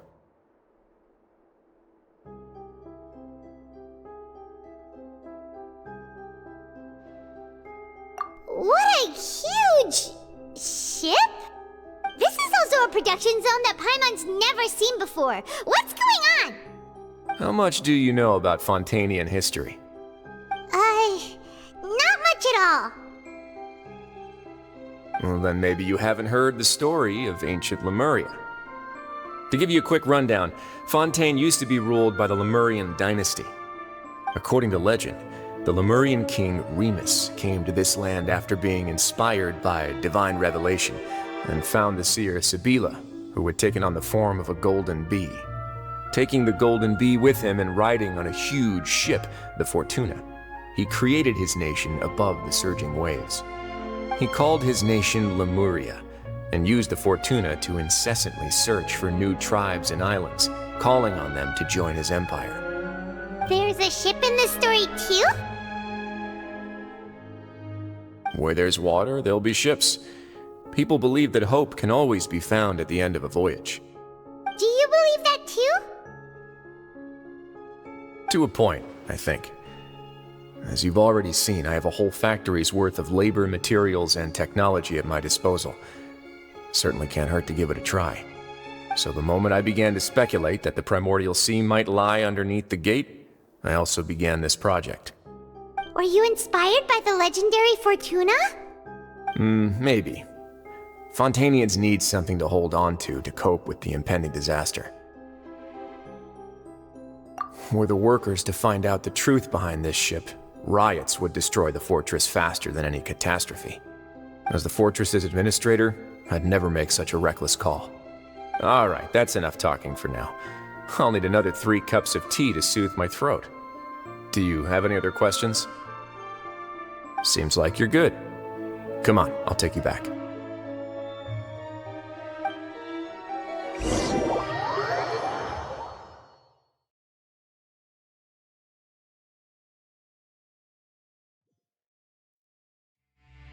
I'll leave you here for now.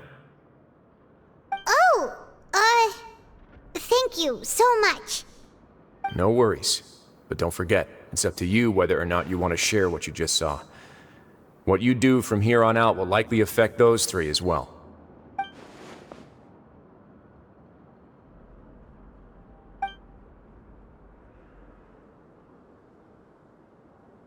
Yeah, we'll put a lot of thought into it for sure. Great. I look forward to what happens next.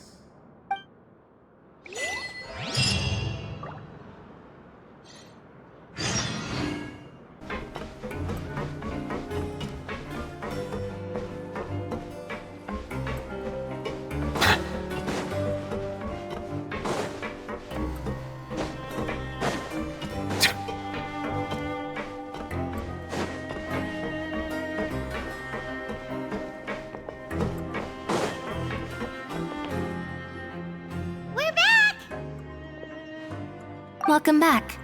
Do you want a cup of tea? How can you be so much like Wriothesley, always drinking tea? Huh.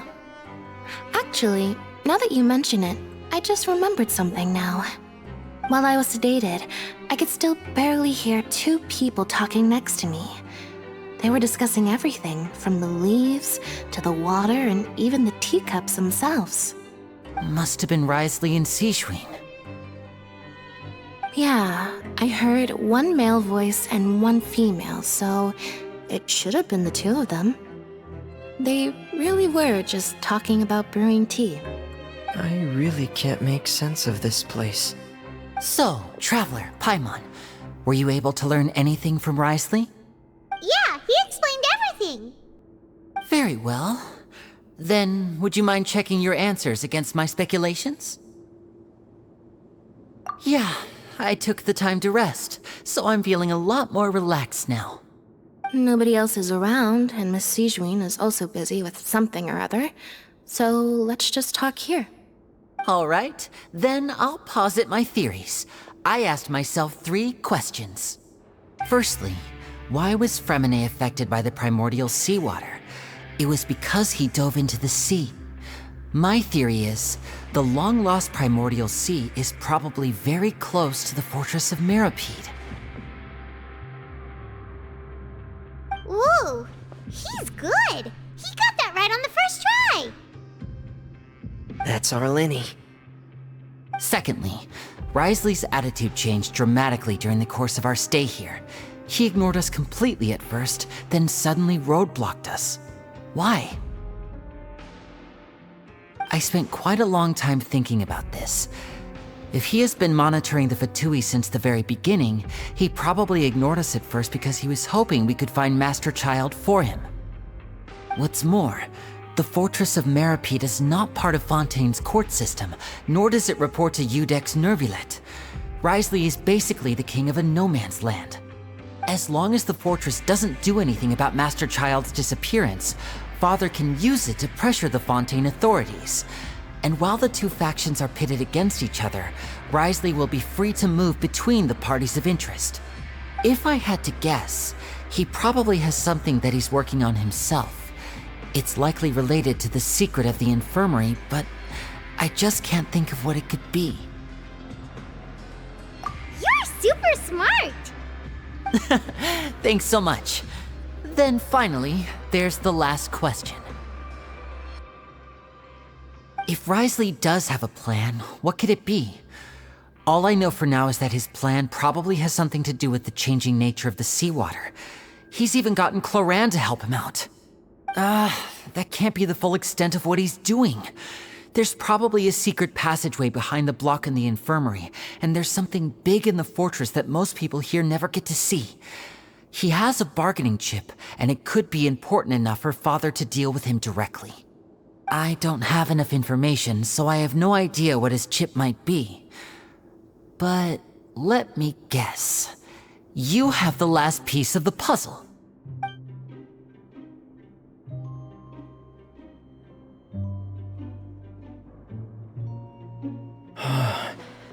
I can't believe it.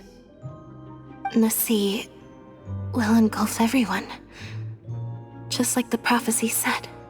Could Wriothesley have wanted to meet Father to figure out a way to deal with this crisis?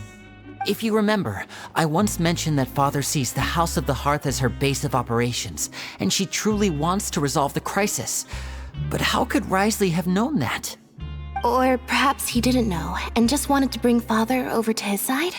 Which could be why he said he just wanted to negotiate. Yeah, that makes sense to me. I understand your concerns as well, Traveler. I'll figure out a way to pass this on to our father. No matter what, we're on your side. The two of you have already aided us far too much. We probably wouldn't be standing here right now if not for you. If you ever need anything else going forward, please come to the House of the Hearth at any time. Though you may not share the sentiment, after all that we've gone through together, the three of us basically see you as family now. You have my gratitude. Thank you for protecting Linny when it really mattered. And thank you for sharing the secrets of the fortress with us. We didn't think you were going to do it. Why are you being so formal all of a sudden?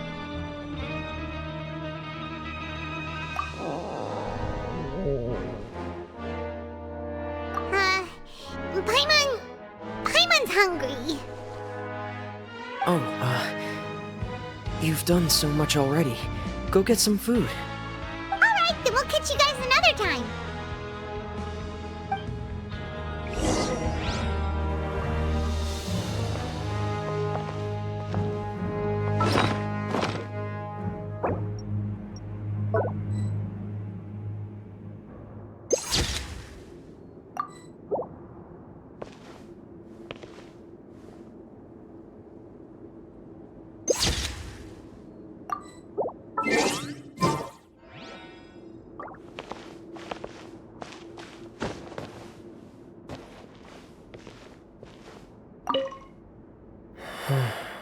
I feel like I should try to become someone more capable of helping. You're incredibly helpful. Lenny thinks so too. Yeah, you two are always telling me not to push myself, but aren't you just like that as well?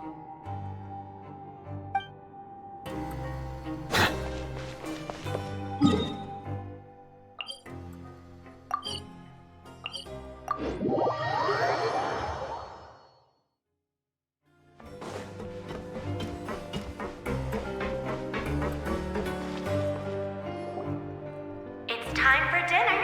Welfare meals now being served in the coupon cafeteria.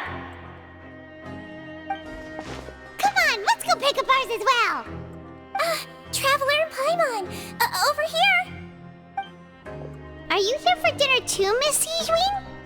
And I'm taking the opportunity to prepare Miss Cloran's dinner as well. Huh. You're right. She's actually sitting in the fortress cafeteria. What would you like to eat? Yep, you can. I've already talked to our chef, Mr. Wolsey. It's all on me today, so you can get whatever you'd like. Me too! Don't forget Paimon! No problem. Just leave it to me.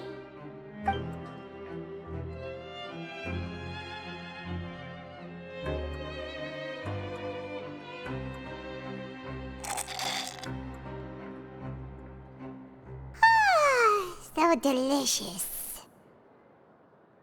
Paimon's so happy. Paimon wants to feast like this every day. Feeling full yet? How's the food? Delicious. I'm so glad to see you all so happy. Oh, see, the expression on your face just now?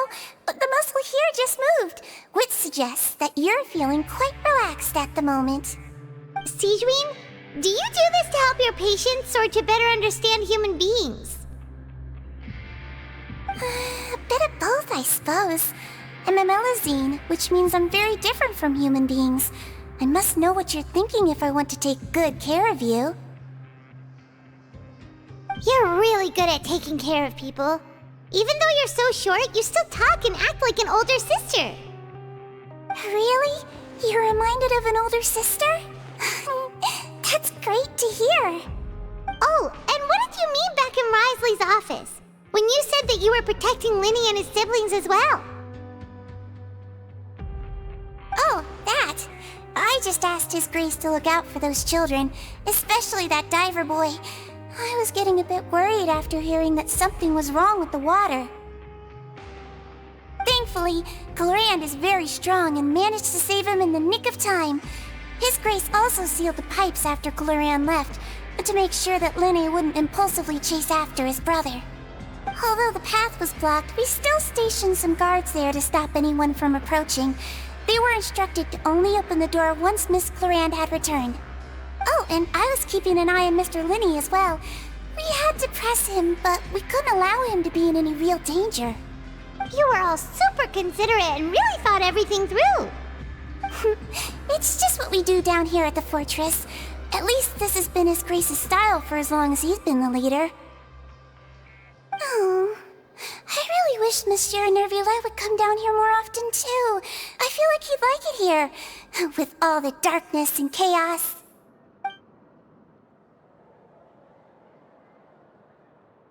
Get a good night's rest, you two. You both worked very hard.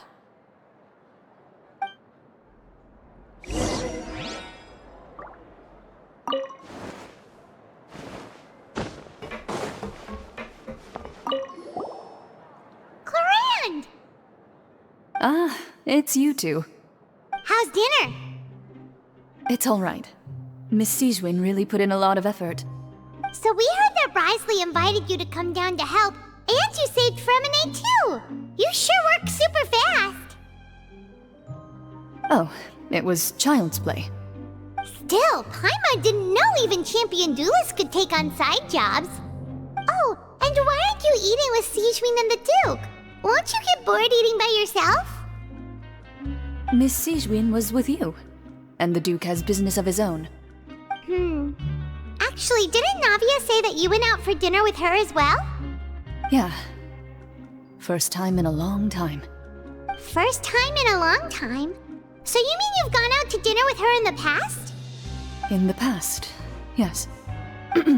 You seem to be enjoying yourselves here. Things will be getting messy at the fortress soon. Don't run around unnecessarily.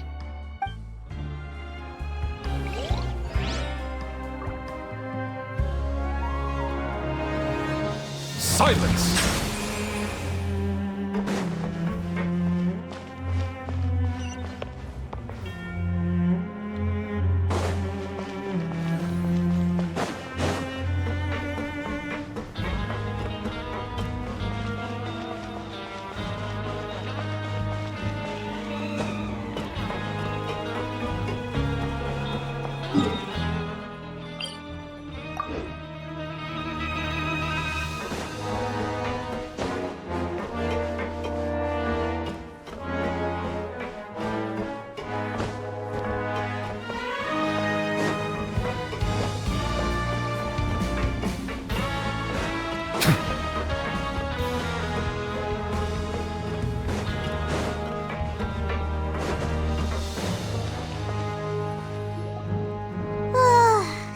Has happened.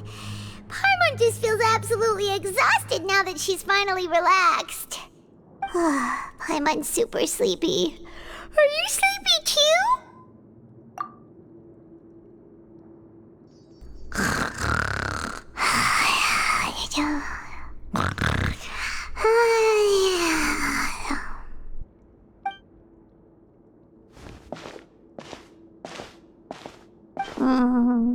Delicious. Paimon wants seconds for free.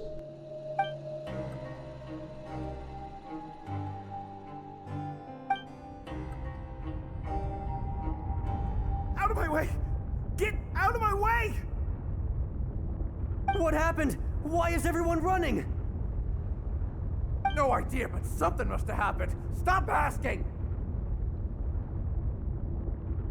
Who's yelling? Paimon still wants to sleep.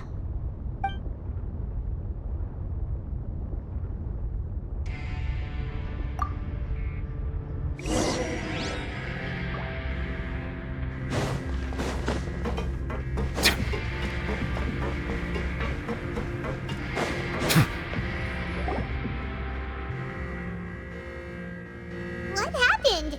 Why is everyone running around? Hey! What are you doing? No time to explain, mate. Goodbye! Hey! Wait! What's wrong with these people? They won't even talk to us. They're here! Yeah, there you are!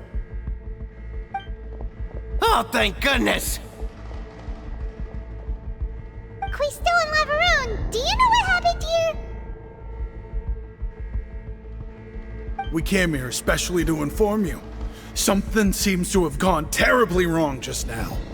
His Grace is telling everyone to evacuate and get out of here. Lavaroon was saying you two are new here and you don't have many friends, so you might slip through the cracks. Haven't you heard all the stories like that?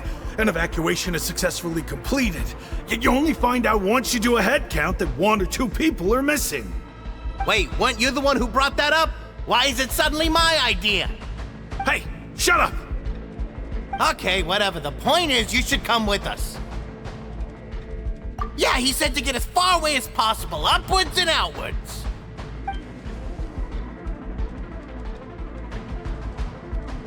Oh no, it can't be that thing! Whoa, wait, what? What? Hey, where are you going? We have to go find the Duke! You two just go and get out! Go on without us! Hey, hey! Be careful! Attention, please evacuate upwards and outwards, upwards and outwards. If you're already at the topmost layer, then try to move as far outwards as possible.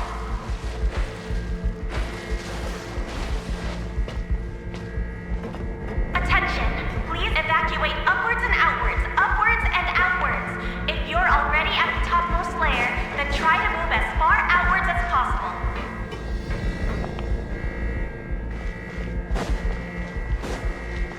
Attention, please evacuate upwards and outwards, upwards and outwards. If you're already at the topmost layer, then try to move as far outwards as possible.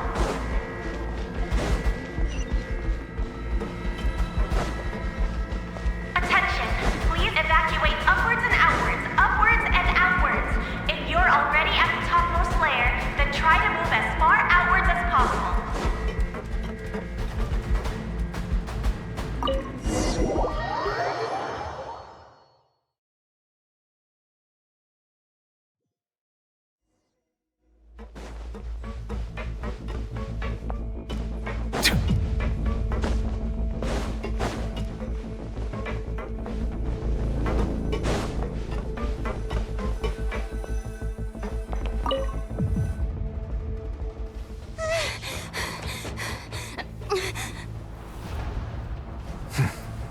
They're here. Just like I said. What happened?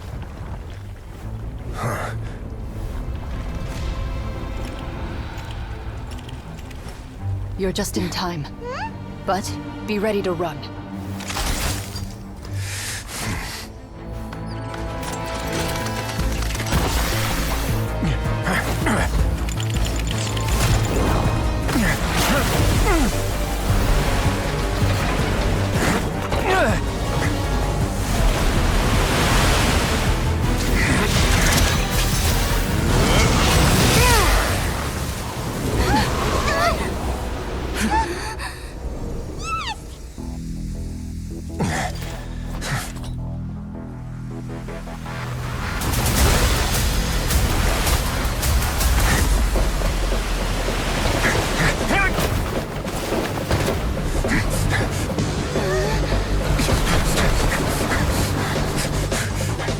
Three, 2, 1.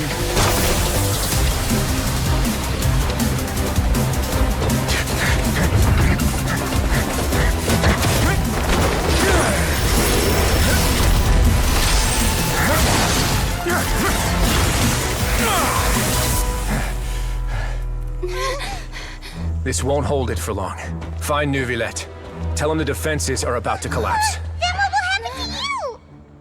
Until he arrives, we're the last line of defense.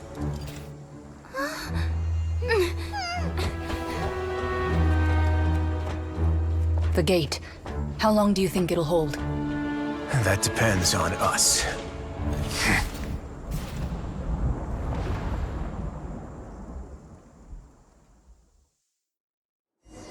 Water.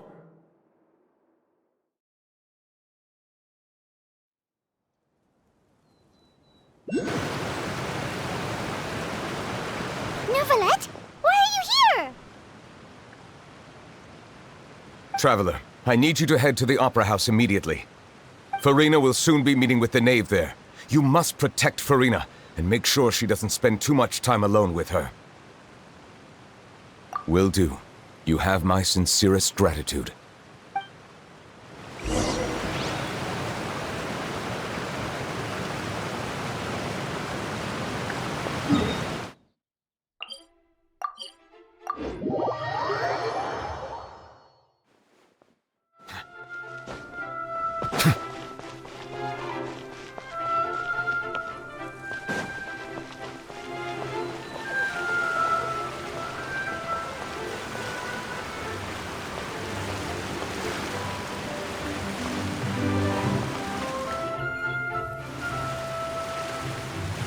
Look! There are a ton of Fatui and Palais Mermonia people over there! The knave is probably here already. We need to hurry! Are you two the traveler in Paimon? Monsieur Nervalet has left instructions. Please follow me. Though I'm sure he's already explained, this should be a mostly cordial conversation, unlikely to give rise to violence. But it would be most appreciated if you could protect Lady Farina to the best of your abilities.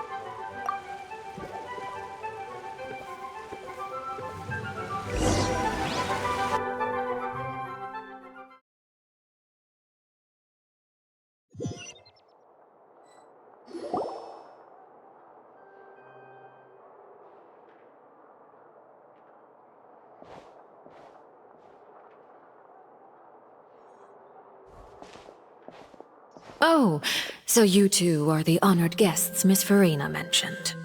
Of course, of course! How could they not attend a meeting such as this? I must always have 2 or more guests at my dessert table. Otherwise, the occasion would be too lonely and unbecoming of my station. It is my pleasure to make your acquaintance, traveler. I have heard much of your accomplishments. I am the knave, one of the 11 Fatui harbingers.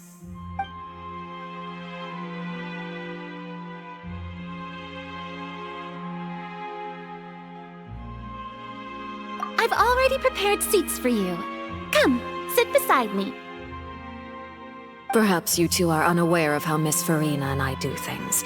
You see, we actually recently agreed to get together for tea when we had the time. See this?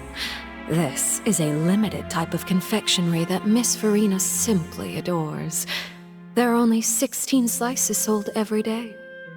Here, why don't you and Paimon have a taste?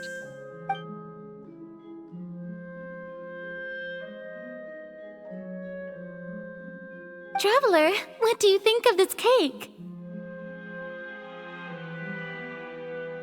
That's good to hear. So what Child said was on the mark after all. You do share a taste in desserts with Farina and I.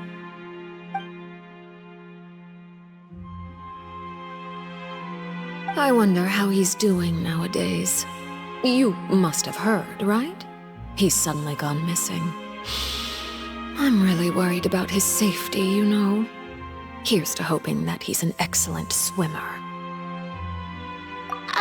Since we're talking about him, I feel like I should add something.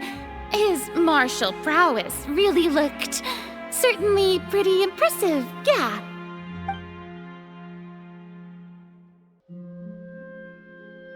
Oh, so you're also familiar with his aptitude for fighting, Miss Farina.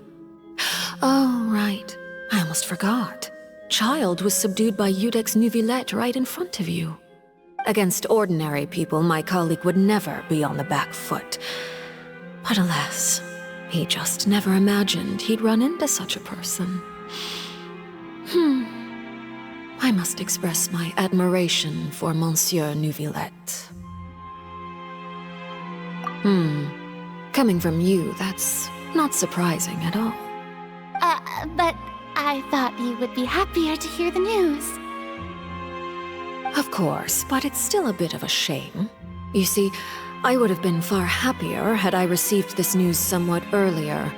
As you well know, a long time has passed since Child disappeared.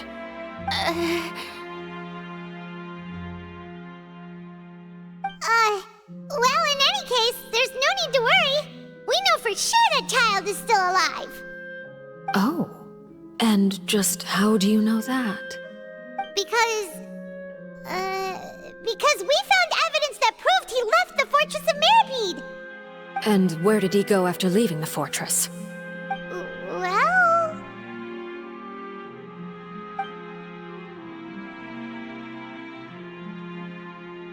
The Fortress of Mirapede lies deep beneath the waves. Unless he pranced right out of the main gate, he must have had to swim for it. Do you have any proof that he surfaced safely?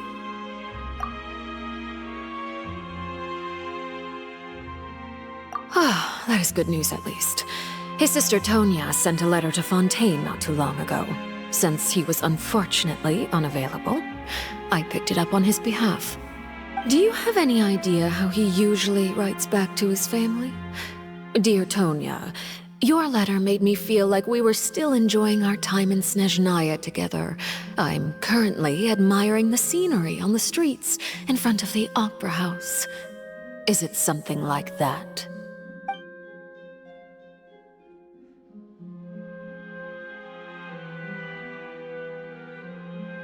All letters tend to follow the same few formats anyway, right?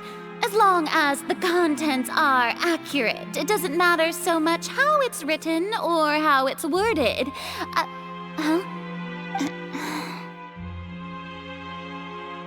Hold on.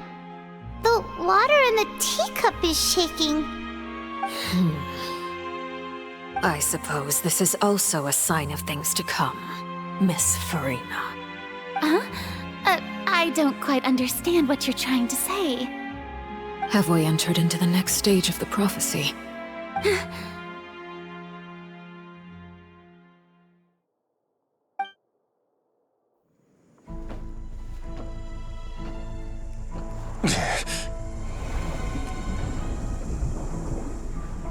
My thanks to you both. I will take it from here.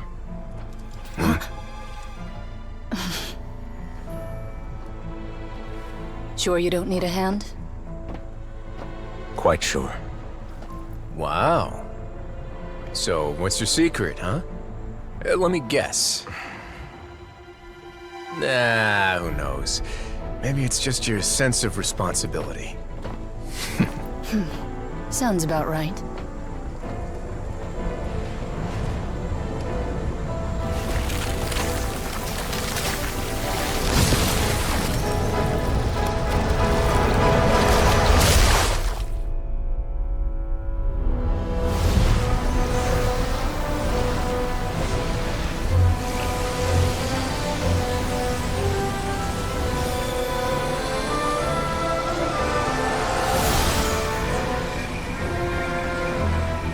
Day may come when the prophecy is fulfilled, and the waters burst forth.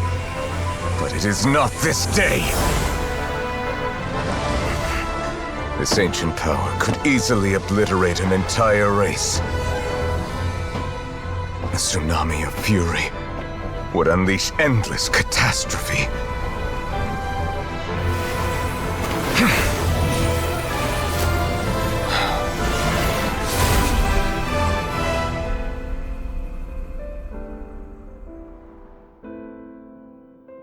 This sentence is too severe. Forgive me for overruling it.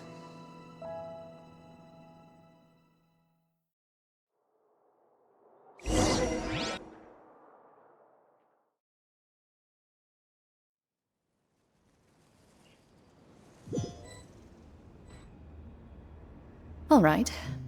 Seems like the problem inside has been suppressed. Let me guess, we're safe for now. Indeed. But only for now. I win this bet. You owe me a present.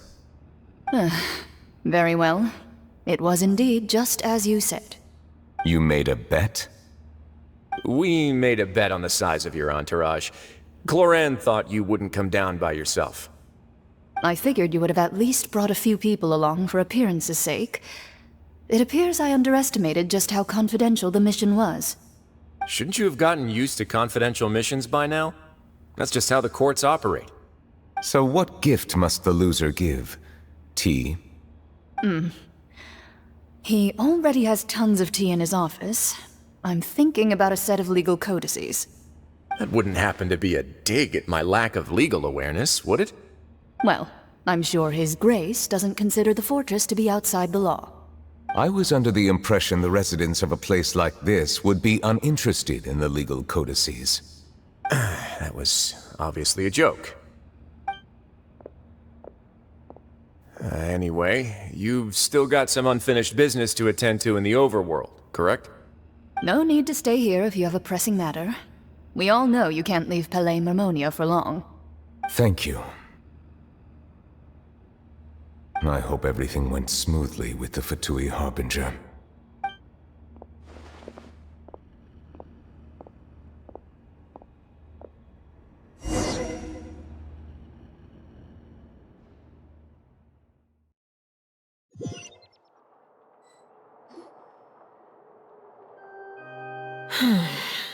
I must say, we've spent long enough playing house. Miss Farina, as the Hydro Archon, I am sure you understand the exact meaning of the phenomenon we just witnessed. Or should I say, that's what I originally thought. But looking at your expression, was I wrong? And you haven't a clue? What are you trying to say? At this point, I don't think there's any more need to speak as diplomatic representatives. Allow me to speak to you now as just a Fontainian. You know the prophecy by heart, and also that every part of it is being proven true.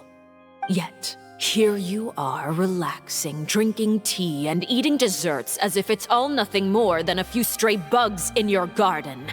Do you really think that's acceptable? The prophecy's hanging above our necks like a guillotine.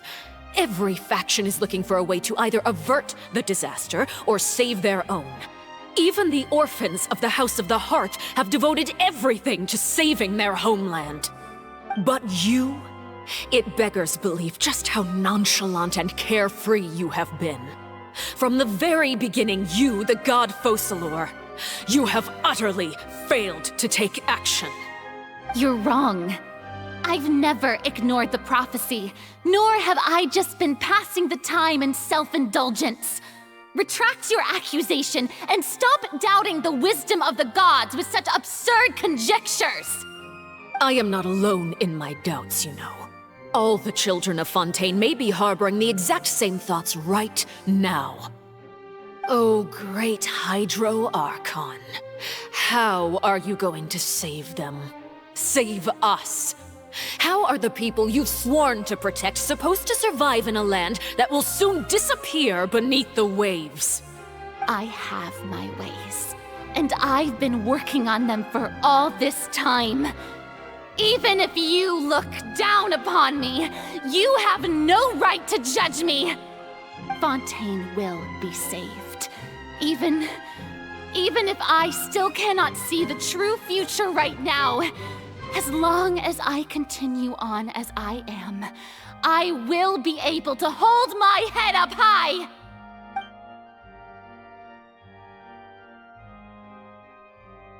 Then I ask you, Miss Farina, just what have you been working on? Where can we see it, and what is it doing to help?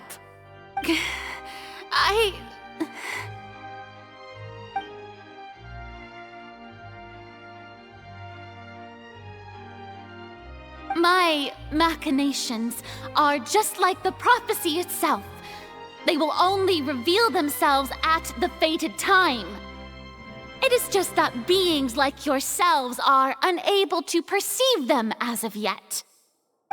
I see.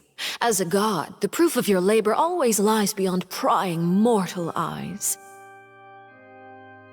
Allow me to be so bold as to ask another way. Would it be possible for you to tell us the parts of your plan that are not confidential? Such as your emergency response plan for the impending disaster? An emergency response plan? Oh, that look in your eyes. Have you not even prepared one of those?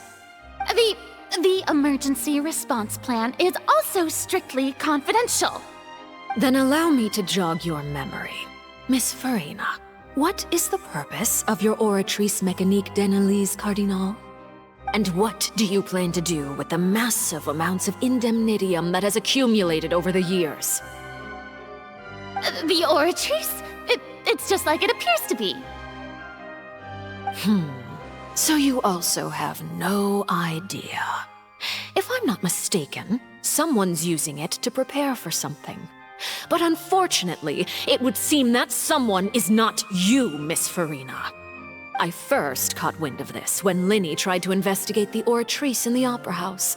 You see, even just getting close to the core contaminated him with an extremely large amount of indemnitium. But even if that had nothing to do with you, then what could you possibly be working on, oh great Hydro Archon? Oh, right. I almost forgot. Udex Neuvillette is not at the tea party with us today. Miss Farina, I suppose you must have ordered him away to take care of some troublesome business. Yeah, yes, that's exactly right. Please keep it a secret for me. Of course I will. Although, I must say, Miss Farina, you seem quite insecure without the Udex by your side. Oh, very well. Let's stop that conversation here. There are still a few slices of cake left, so please, help yourselves, everyone.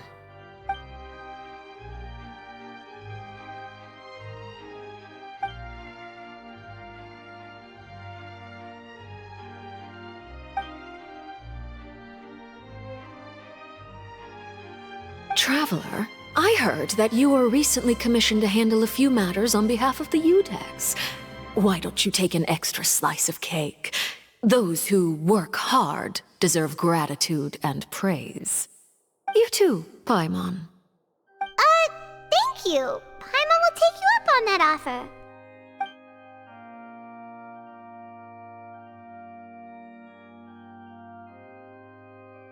Oh, Paimon's super full. That cake was great. If it's on my tea table, it must be of the highest quality. Yes, and we must thank the knave for bringing these over as well. You're welcome. I'm sure the cake also felt greatly honored to be featured at Miss Farina's table. And I was merely catering to Miss Farina's tastes, seeking a chance to chat over tea. It is getting late. Why don't we call it a day? There are still a few matters that I need to take care of, so I must take my leave now. Very well. We'll end it here. Mind seeing me off, Traveler? We could use the opportunity to discuss Child before I must be on my way. Paimon's coming too!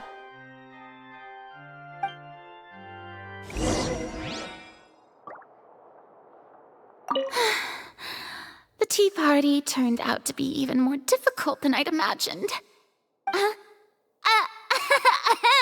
Why are you looking at me like that? Is something the matter? If there's nothing urgent, then I shall be retiring for now.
I'm glad that you were willing to come with me. Of course, Child was just an excuse.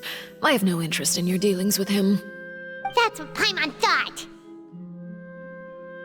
You lent your aid to the children of the House of the Hearth. As their father, I would like to express my gratitude. That was all. Formal topics should be discussed in formal settings, and informal topics in informal settings. I know you just returned from the fortress of Meripede. Relax. I have no intention of trying to get anything out of you. Linny, Lynette, and Fremine are still there, and I trust their judgment and abilities. They've all been working very hard and have always done all they can to fight back against anyone who tried to stop them, especially Linny. You mean wriothesley. He's a tricky one to deal with. It's unfortunate that Linny's so eager to prove himself that he can't learn to rely on others, including me. By the way, and you can just consider this a bit of idle gossip, but what's your impression of Furina?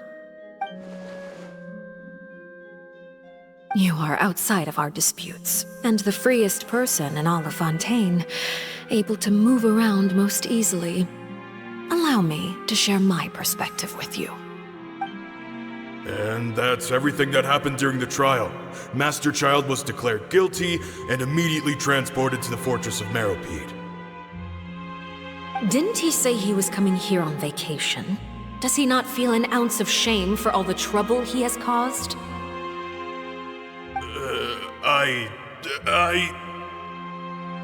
Forget it. He did give us an opportunity. I will be meeting someone shortly.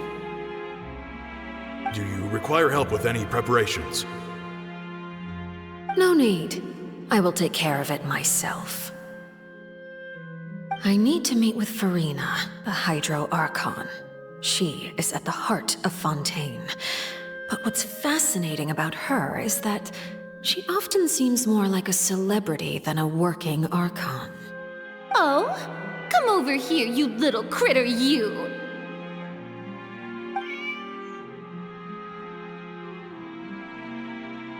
You dare to run from me? Stop right this instant!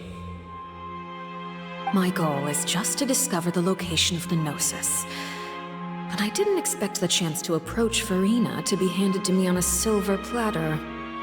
This is so easy, it's actually making me a bit suspicious. Anything left unguarded is usually just bait. But no one will blame someone for taking the bait. After all, from the moment it was attached to the hook, the bait is meant to be sacrificed. It's just as I guessed in the second before I struck. The Hydronosis is not currently held by the Archon. In fact, this Archon doesn't seem like a god at all. And I sense that she's under some kind of curse. Who are you? And what are you trying to do? Please don't kill me! I'm begging you, please! The fear in her pupils is genuine, so perhaps she's not bait after all. Either way, targeting her has lost all meaning. I left the scene with ease. Nobody came looking for me, and nobody could serve as a witness to my near assassination of Focalor. I suspect even Furina dares not mention this incident to anyone. Not long after, my informants confirmed what I had guessed. After returning to her quarters, Furina quietly cried alone. She was so scared that she could not sleep that night, nor could she even bring herself to eat her cake. There's no doubt that there's something wrong with her. I began to entertain the possibility that she is not the true Hydro Archon. Perhaps Eudex Neuvillette is actually the genuine article. I have to find the Gnosis. If the Neuvillette hypothesis is correct, he is probably in possession of it. Alternatively, it might have been hidden in a place that's hard for ordinary people to access. Yes, Father. My dear children, please speak. News from the Fortress of Meripede. Master Child has gone missing. On top of that, the contacts and guards we bribed at the fortress have all gone quiet as well. Probably the handiwork of that wriothesley. I'm afraid so. This is a good opportunity. The value of a harbinger is much higher than most would imagine. We now have an excuse to exert diplomatic pressure on the Fontaine authorities. Set up a meeting for me. I would like to meet the Hydro Archon and Iudex Neuvillette.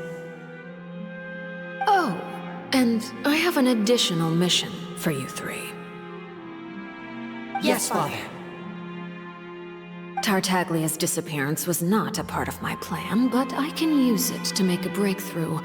With this as my excuse, I can ask for an official audience and continue my investigation of Farina and Iudex Neuvillette. The initiative belongs to the House of the Hearth.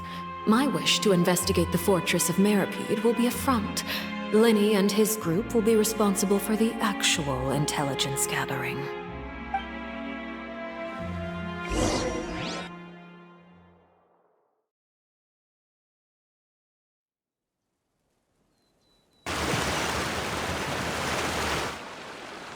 You should know the rest. Lenny's group is quite close to you, so they wouldn't have hidden anything from you. You attacked the Hydro Archon?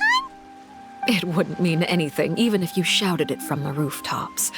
After all, even Farina herself is still pretending that nothing of that sort ever happened. Alright then. I've now had 2 chances to enjoy tea with Farina. I have to say, the leadership of Fontaine is even more inscrutable than I had imagined. I once surmised that Iudex Neuvillette must be the Hydro Archon, but now, that doesn't seem right to me either. I am a servant of Her Majesty the Tsaritsa. Over my years of service, I've learned how a real Archon conducts and carries themselves. Whether Iudex Neuvillette or Farina, neither fits the bill. It's hard to imagine either of them as the Archon. Of course, that is all just how I feel. Gut feelings often do not require justification. It is, however, quite amusing to me that after all my years working in intelligence gathering, I've come to realize I am at a complete loss regarding the identity of the god of the land of my birth. Don't you think Fontaine is quite intriguing? A catastrophe looms, yet many secrets have yet to rise to the surface. It looks like Fontainians will have no choice but to save themselves. Ultimately, though, one must survive in order to do anything else. Should the need arise, I would be happy to cooperate with you. You don't need to commit to anything right now, of course.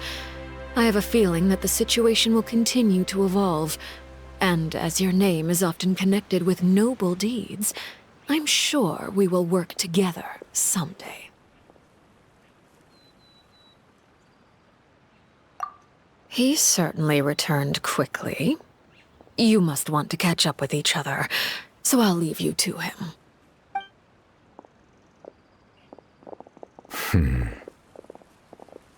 Neuvillette, is it over? For now, yes. But this issue will prove quite thorny in the long term. I'm concerned that sooner or later the prophesized events will occur. Thank you for protecting Farina. To put it simply, I used my power to force back the primordial sea and reseal the sluice gate.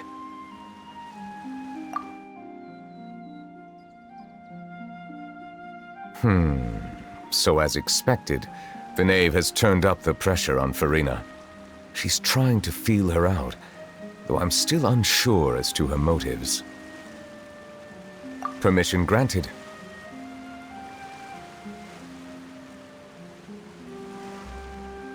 Whoa.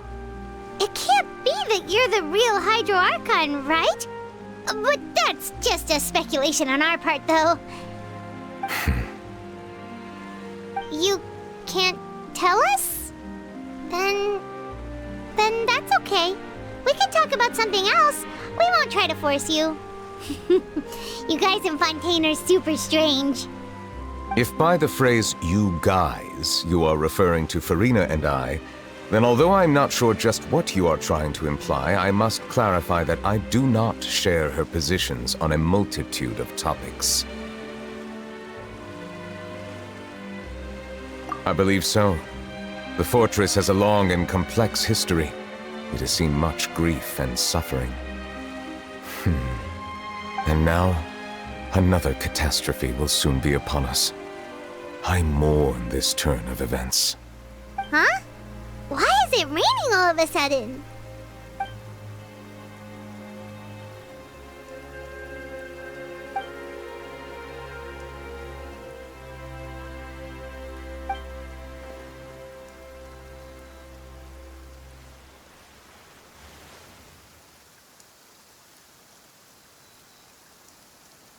You may be closer to the truth than you think. Oh? And what are you thinking? The dragon of... what? Huh? Please do not be so surprised. Farina?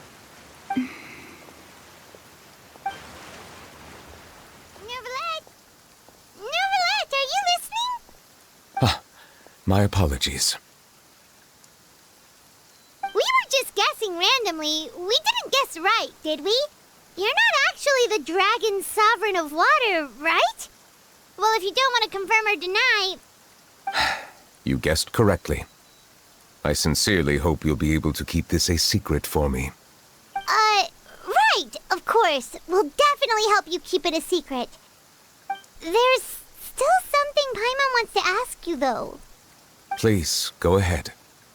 Well, if you are the dragon sovereign of water, and you were able to force back the primordial sea from the fortress, then since Fontaine's prophecy is all about seawater, couldn't you just use your power to solve the crisis? None of the currently living dragon sovereigns in the world, myself included, possess our full dragonhood. They say that when the first usurper arrived on Tivat, they seized a part of the dragon's power. Today, that stolen power is the basis of the Archon's authorities. There are 7 elemental Archons and 7 matching dragon sovereigns. The dragon sovereign of water who lived through that era perished a long time ago. As their successor, I know far less of that part of our ancient history. In any case, I believe I will not be able to do much unless the Archon disappears and returns their elemental authority to me. Given the status quo, however, I would recommend finding another way to deal with the prophecy. Oh, so even you can't solve it. I still have some urgent matters to attend to at my office. If you have any more questions regarding ancient history, you are welcome to discuss them with me at a later time. Please go right ahead. There's a place that Paimon wants to go too. Traveler, why don't we pay another visit to the Fortress of Meropide? Paimon is a little worried. We'll see you another time. Take care.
Bow your head.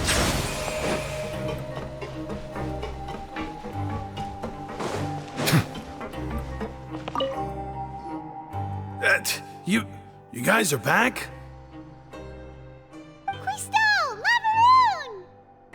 You guys didn't get caught and thrown back down here, right?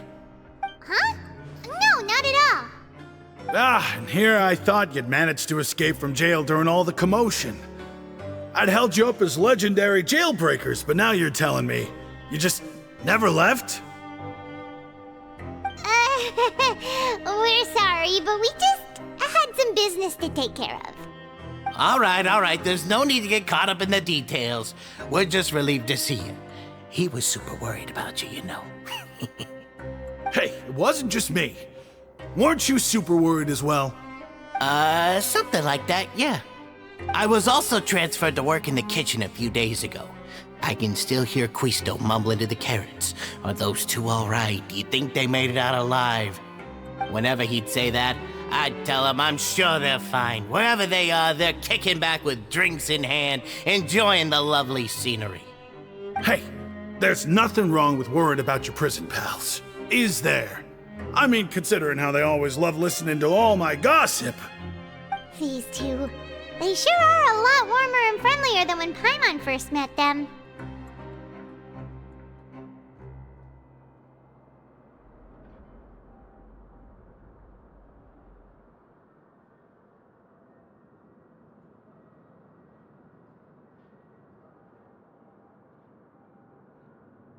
Oh, well, if you say so. I'll be watching you to make sure you finish every last bite.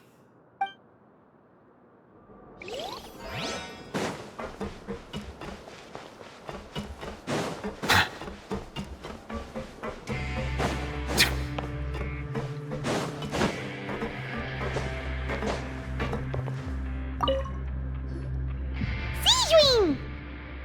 Traveler, Paimon, you're back! Are you still doing all right? Did either of you get hurt? We're fine, but what about you guys? It was such a huge mess. How bad was it? A few people sustained superficial injuries, but that's about the extent of the damage. Monsieur Nervulette paid us a visit. It was all thanks to him that we managed to suppress the crisis for the time being. Of course, we must also thank you for the help you provided. How did Nervulette know that he was needed here? Well, Monsieur Nervulette has strong resonance with the hydro element. When the water level rises, he can feel the waves produced. I ran into the bombshell bros while bandaging the injuries of the wounded. They were mumbling the whole time about how you just ran down without a word. I'm so relieved to see that you're both all right. If you're not too pressed for time, please stay with us a few more days.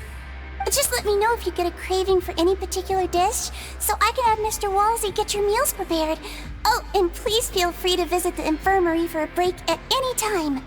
I'd like to take the opportunity to spend some more time observing your facial muscles as well. Your happy smiles are quite contagious, you know. They're so memorable, and I've missed them immensely while you were gone.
Now guess, what suit will this next card be?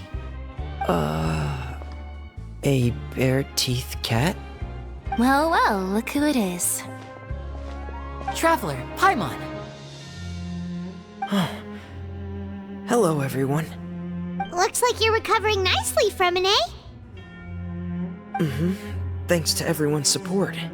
Oh, right. I managed to work up the courage to thank Miss Clarant in person. Whoa, how did she react? She told me that it was nothing. It was as if saving a life wasn't a big deal to her at all. She also told me not to worry about it. She didn't want to stress you out, that's all. She's right, and it's best not to dwell on it. Yeah. Okay, but check this out. We went back to the opera house and we met the knave. You met Father? Did she say anything to you? She said a few things that were, a bit hard to understand. And also that she's looking forward to working with us in the future. Her attitude towards you is even better than what we'd imagined. That's fantastic. You should believe her. She has her own way of doing things, and she'll do everything in her power to help those she considers close, which now might also include you. Mm-hmm. Father is very capable, and also trustworthy.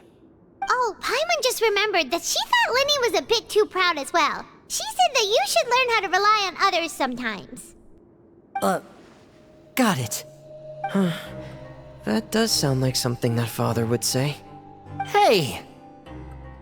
Are you going to stay here for the next few days? Looks like it, yeah. Excellent. I will host a tea party. For real? Then Paimon wants another serving of cake. Another implies that you were already served some delicious cake while you were up there. How lovely. Well, next time, you're going to have tea and snacks with us.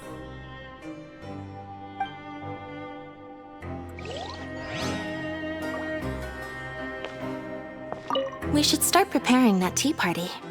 Oh, that's a great idea. I'm all for it. I'll help you set it up.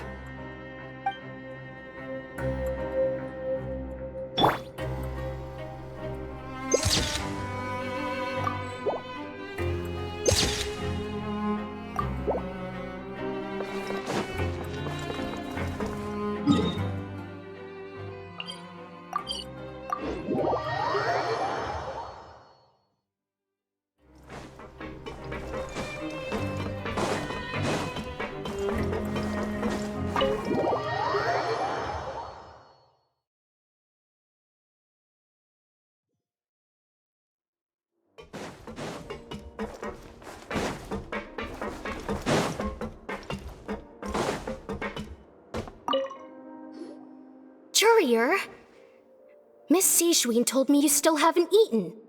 Yeah, I was working on something, so I forgot. That's no excuse for... Huh? It's you two. Courier, Lurvine, we're back! Hello there. It's been quite the mess here recently. How have you been? And you? Are you still taking the secret passageway from the infirmary to work on the ship? Yep. That is still top secret, though, so don't say a word to anyone. It can be a bit annoying when there are lots of people in the infirmary, but I still prefer taking that route over the one from the Duke's office. I mean, the infirmary does make it easier for you to slack off. Oh yeah? Then why are you also here so much? You two really are just using your jobs as a cover for your relationship, aren't you? Not at all!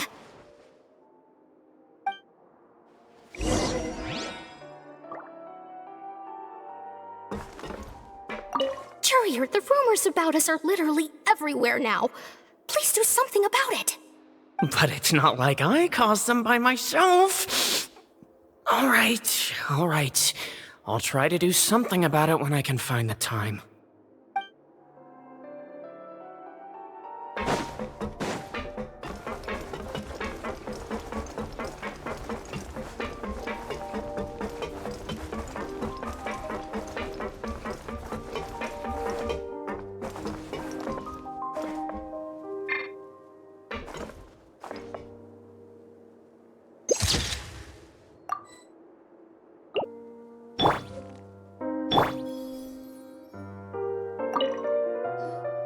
Do my eyes deceive me, or did I just see two inmates come back after making it to the surface?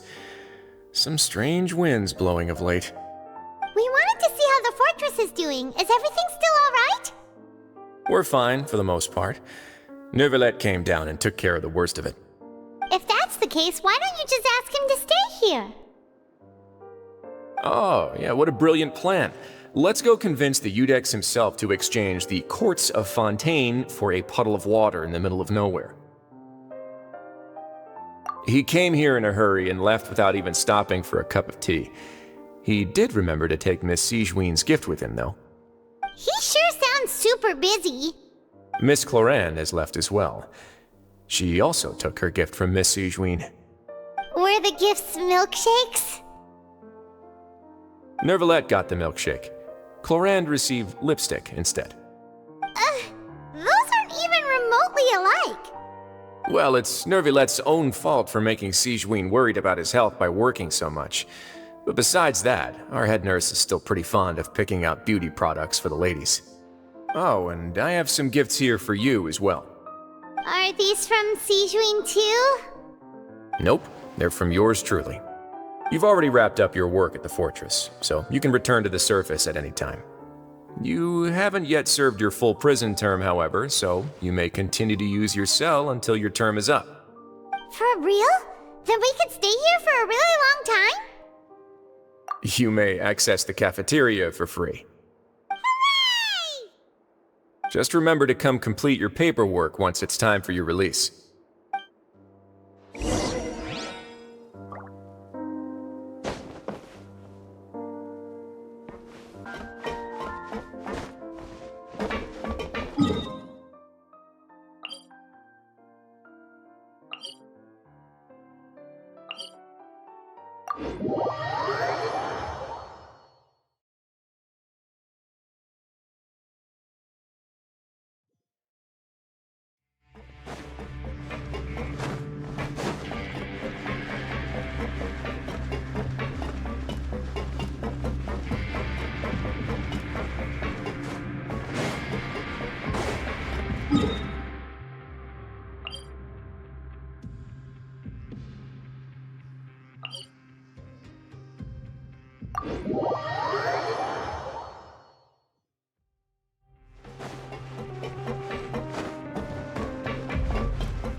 We're back in our cell again. We're no longer prisoners, though, so it really doesn't feel the same. Sure feels that way. But the truth is, we never did anything bad to begin with, so I'm not sure why we put so much pressure on ourselves. Huh? How did you know? Hey, that's not true! All right. Okay, Paimon just wanted to say that we really are an amazing duo after all. It's like we've now gone to so many places together and become friends with so many people. We've never stopped traveling or stopped meeting new friends. There are so many bad things in the world, and we're just two people, but we've still been solving problems no matter where we go. Isn't that pretty cool? You're counting Paimon today? Aren't you the only adventurer here? Then let's ask Catherine to give Paimon an adventurer handbook as well. Paimon will also be an adventurer from today forward. Just our thoughts making Paimon giddy. Paimon's gonna crash, so you sleep soon too. The last time we fell asleep here, we woke up to a whole mess outside our cell. The primordial seawater nearly rose up. That was so scary. We should be safe now, right? Alright then, good night to you, traveler.